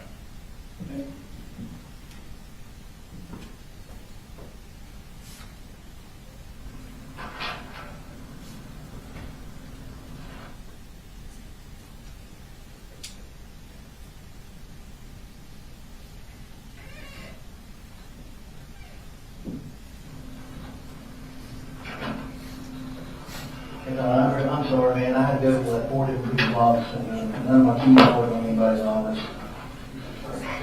Yeah, we're almost done. One of the other things that, kind of in talking to the other investigator, I mentioned that Marcee reported that she had conversations with you about him being obsessed with school shooters. And even that was a Colt's own admission, was that he was obsessed with it. I don't know about obsessed. He shared with her that one that I was telling you about. That's the only case that we really talked about that day. Yeah. So, like, in my mind, like, no, like, I'm literally like having normal conversations with him. And even in my notes I got right here, I'm like, this Athens behavioral thing, like, nobody ever said that to me. Like, that is false, that's wrong, nobody, or we would have been there, Yeah. like, for real. Mhm. But as far as that, him and her, ever since all that went down with all that damn mess and her getting locked up here and threatening did she bring up that she threatened to kill Colt and all that? You know, so that's where, when that happened, and her mother told him that, she should have never done that, like, she agrees, but looking back, hindsight, right? Once that statement was made, that's where the relationship between him and his mother was broken right there. So what was said back and forth, I don't know how much to take in stock into that, because he just was like, washed his hands with his mama, like there's no, like he wouldn't care if she walked up and throw away the key, basically. He couldn't get over that she had made that statement. Like that was a big, well, the way I understand it, she said the same thing about me too. But, So, he knew that she was talking about putting him in a... no, this was her, he said that about, she said that about killing her son and me. That's what I'm talking about. And when her mom told him that was like, that just broke it with him and her. So it was just trying to give everybody space at first, her just take care of all of her issues, let everybody calm down too. Us doing the right thing, and then me telling him, like, she's not going to kill So you mentioned your own notes or anything. I've asked you questions for a couple hours now. Is there something you want to ask me? I just want to, only thing I want to ask you is what I'm taking back here, I'm listening, and it's like, you're doing your job, I get it. The way I feel like I'm being portrayed is like just hey, who gives a shit kind of dad. That's not. Why do you feel like you're being portrayed like that? Just because I know, like, it looks with what had happened, for me to tell you, it was an agreement, by God, we had never had those weapons in our house. Like, we had a long conversation with Colt and I about them, but it had never been there, ever. And it was just like a sort of blood of like, this is our escape. How we go to work and just get through all this. I was just sitting here thinking, me sitting here telling you I was doing one in my closet, and they were up and out of reach and out of sight, like that. It just comes across in this camera film, I guess, like I should have done more, yeah. And I'm like, Do you feel like you should have done more? well, as soon as I felt like something was different, like with him, that's immediate when I was like, I need to buy this gun, Jace. And if he continues to kind of not be who he said he was When going did to you buy the gun case?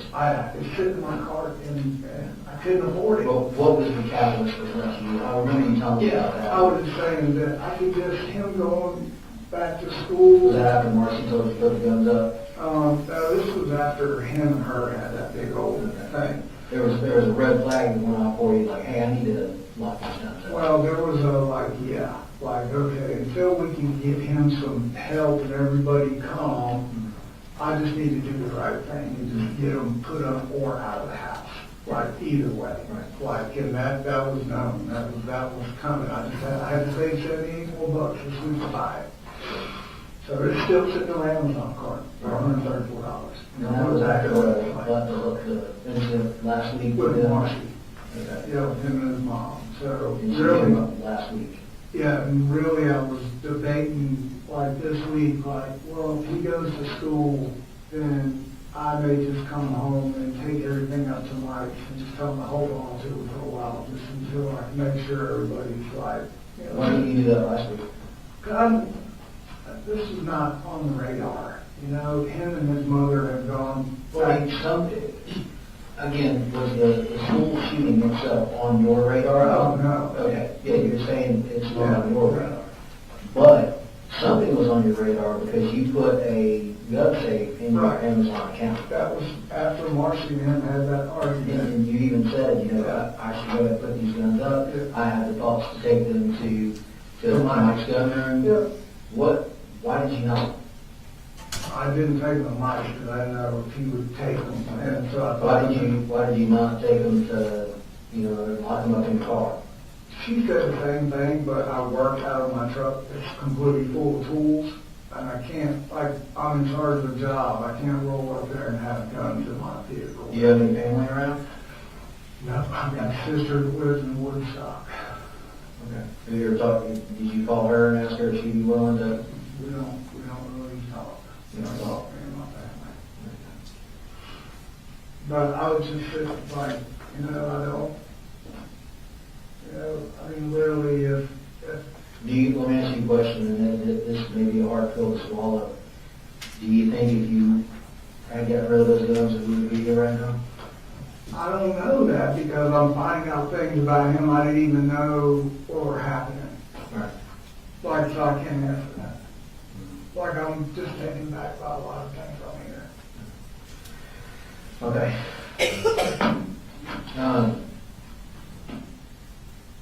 I think that's about all the questions I have for you. I'm so sorry. I don't even. Yeah, I know you are. Go ahead and set that stuff down for him. You turn around, put your hands on the back. Is that the point where you placed him under arrest? Yes, sir. I don't think I asked you before, what time of day did you start this interview? I believe it was later in the afternoon, around 4 o'clock, give or take. Okay, there was a timestamp on there. Do you think The that's timestamp accurate? would be more accurate than my memory, yes, sir. Okay, that's all. Nothing further.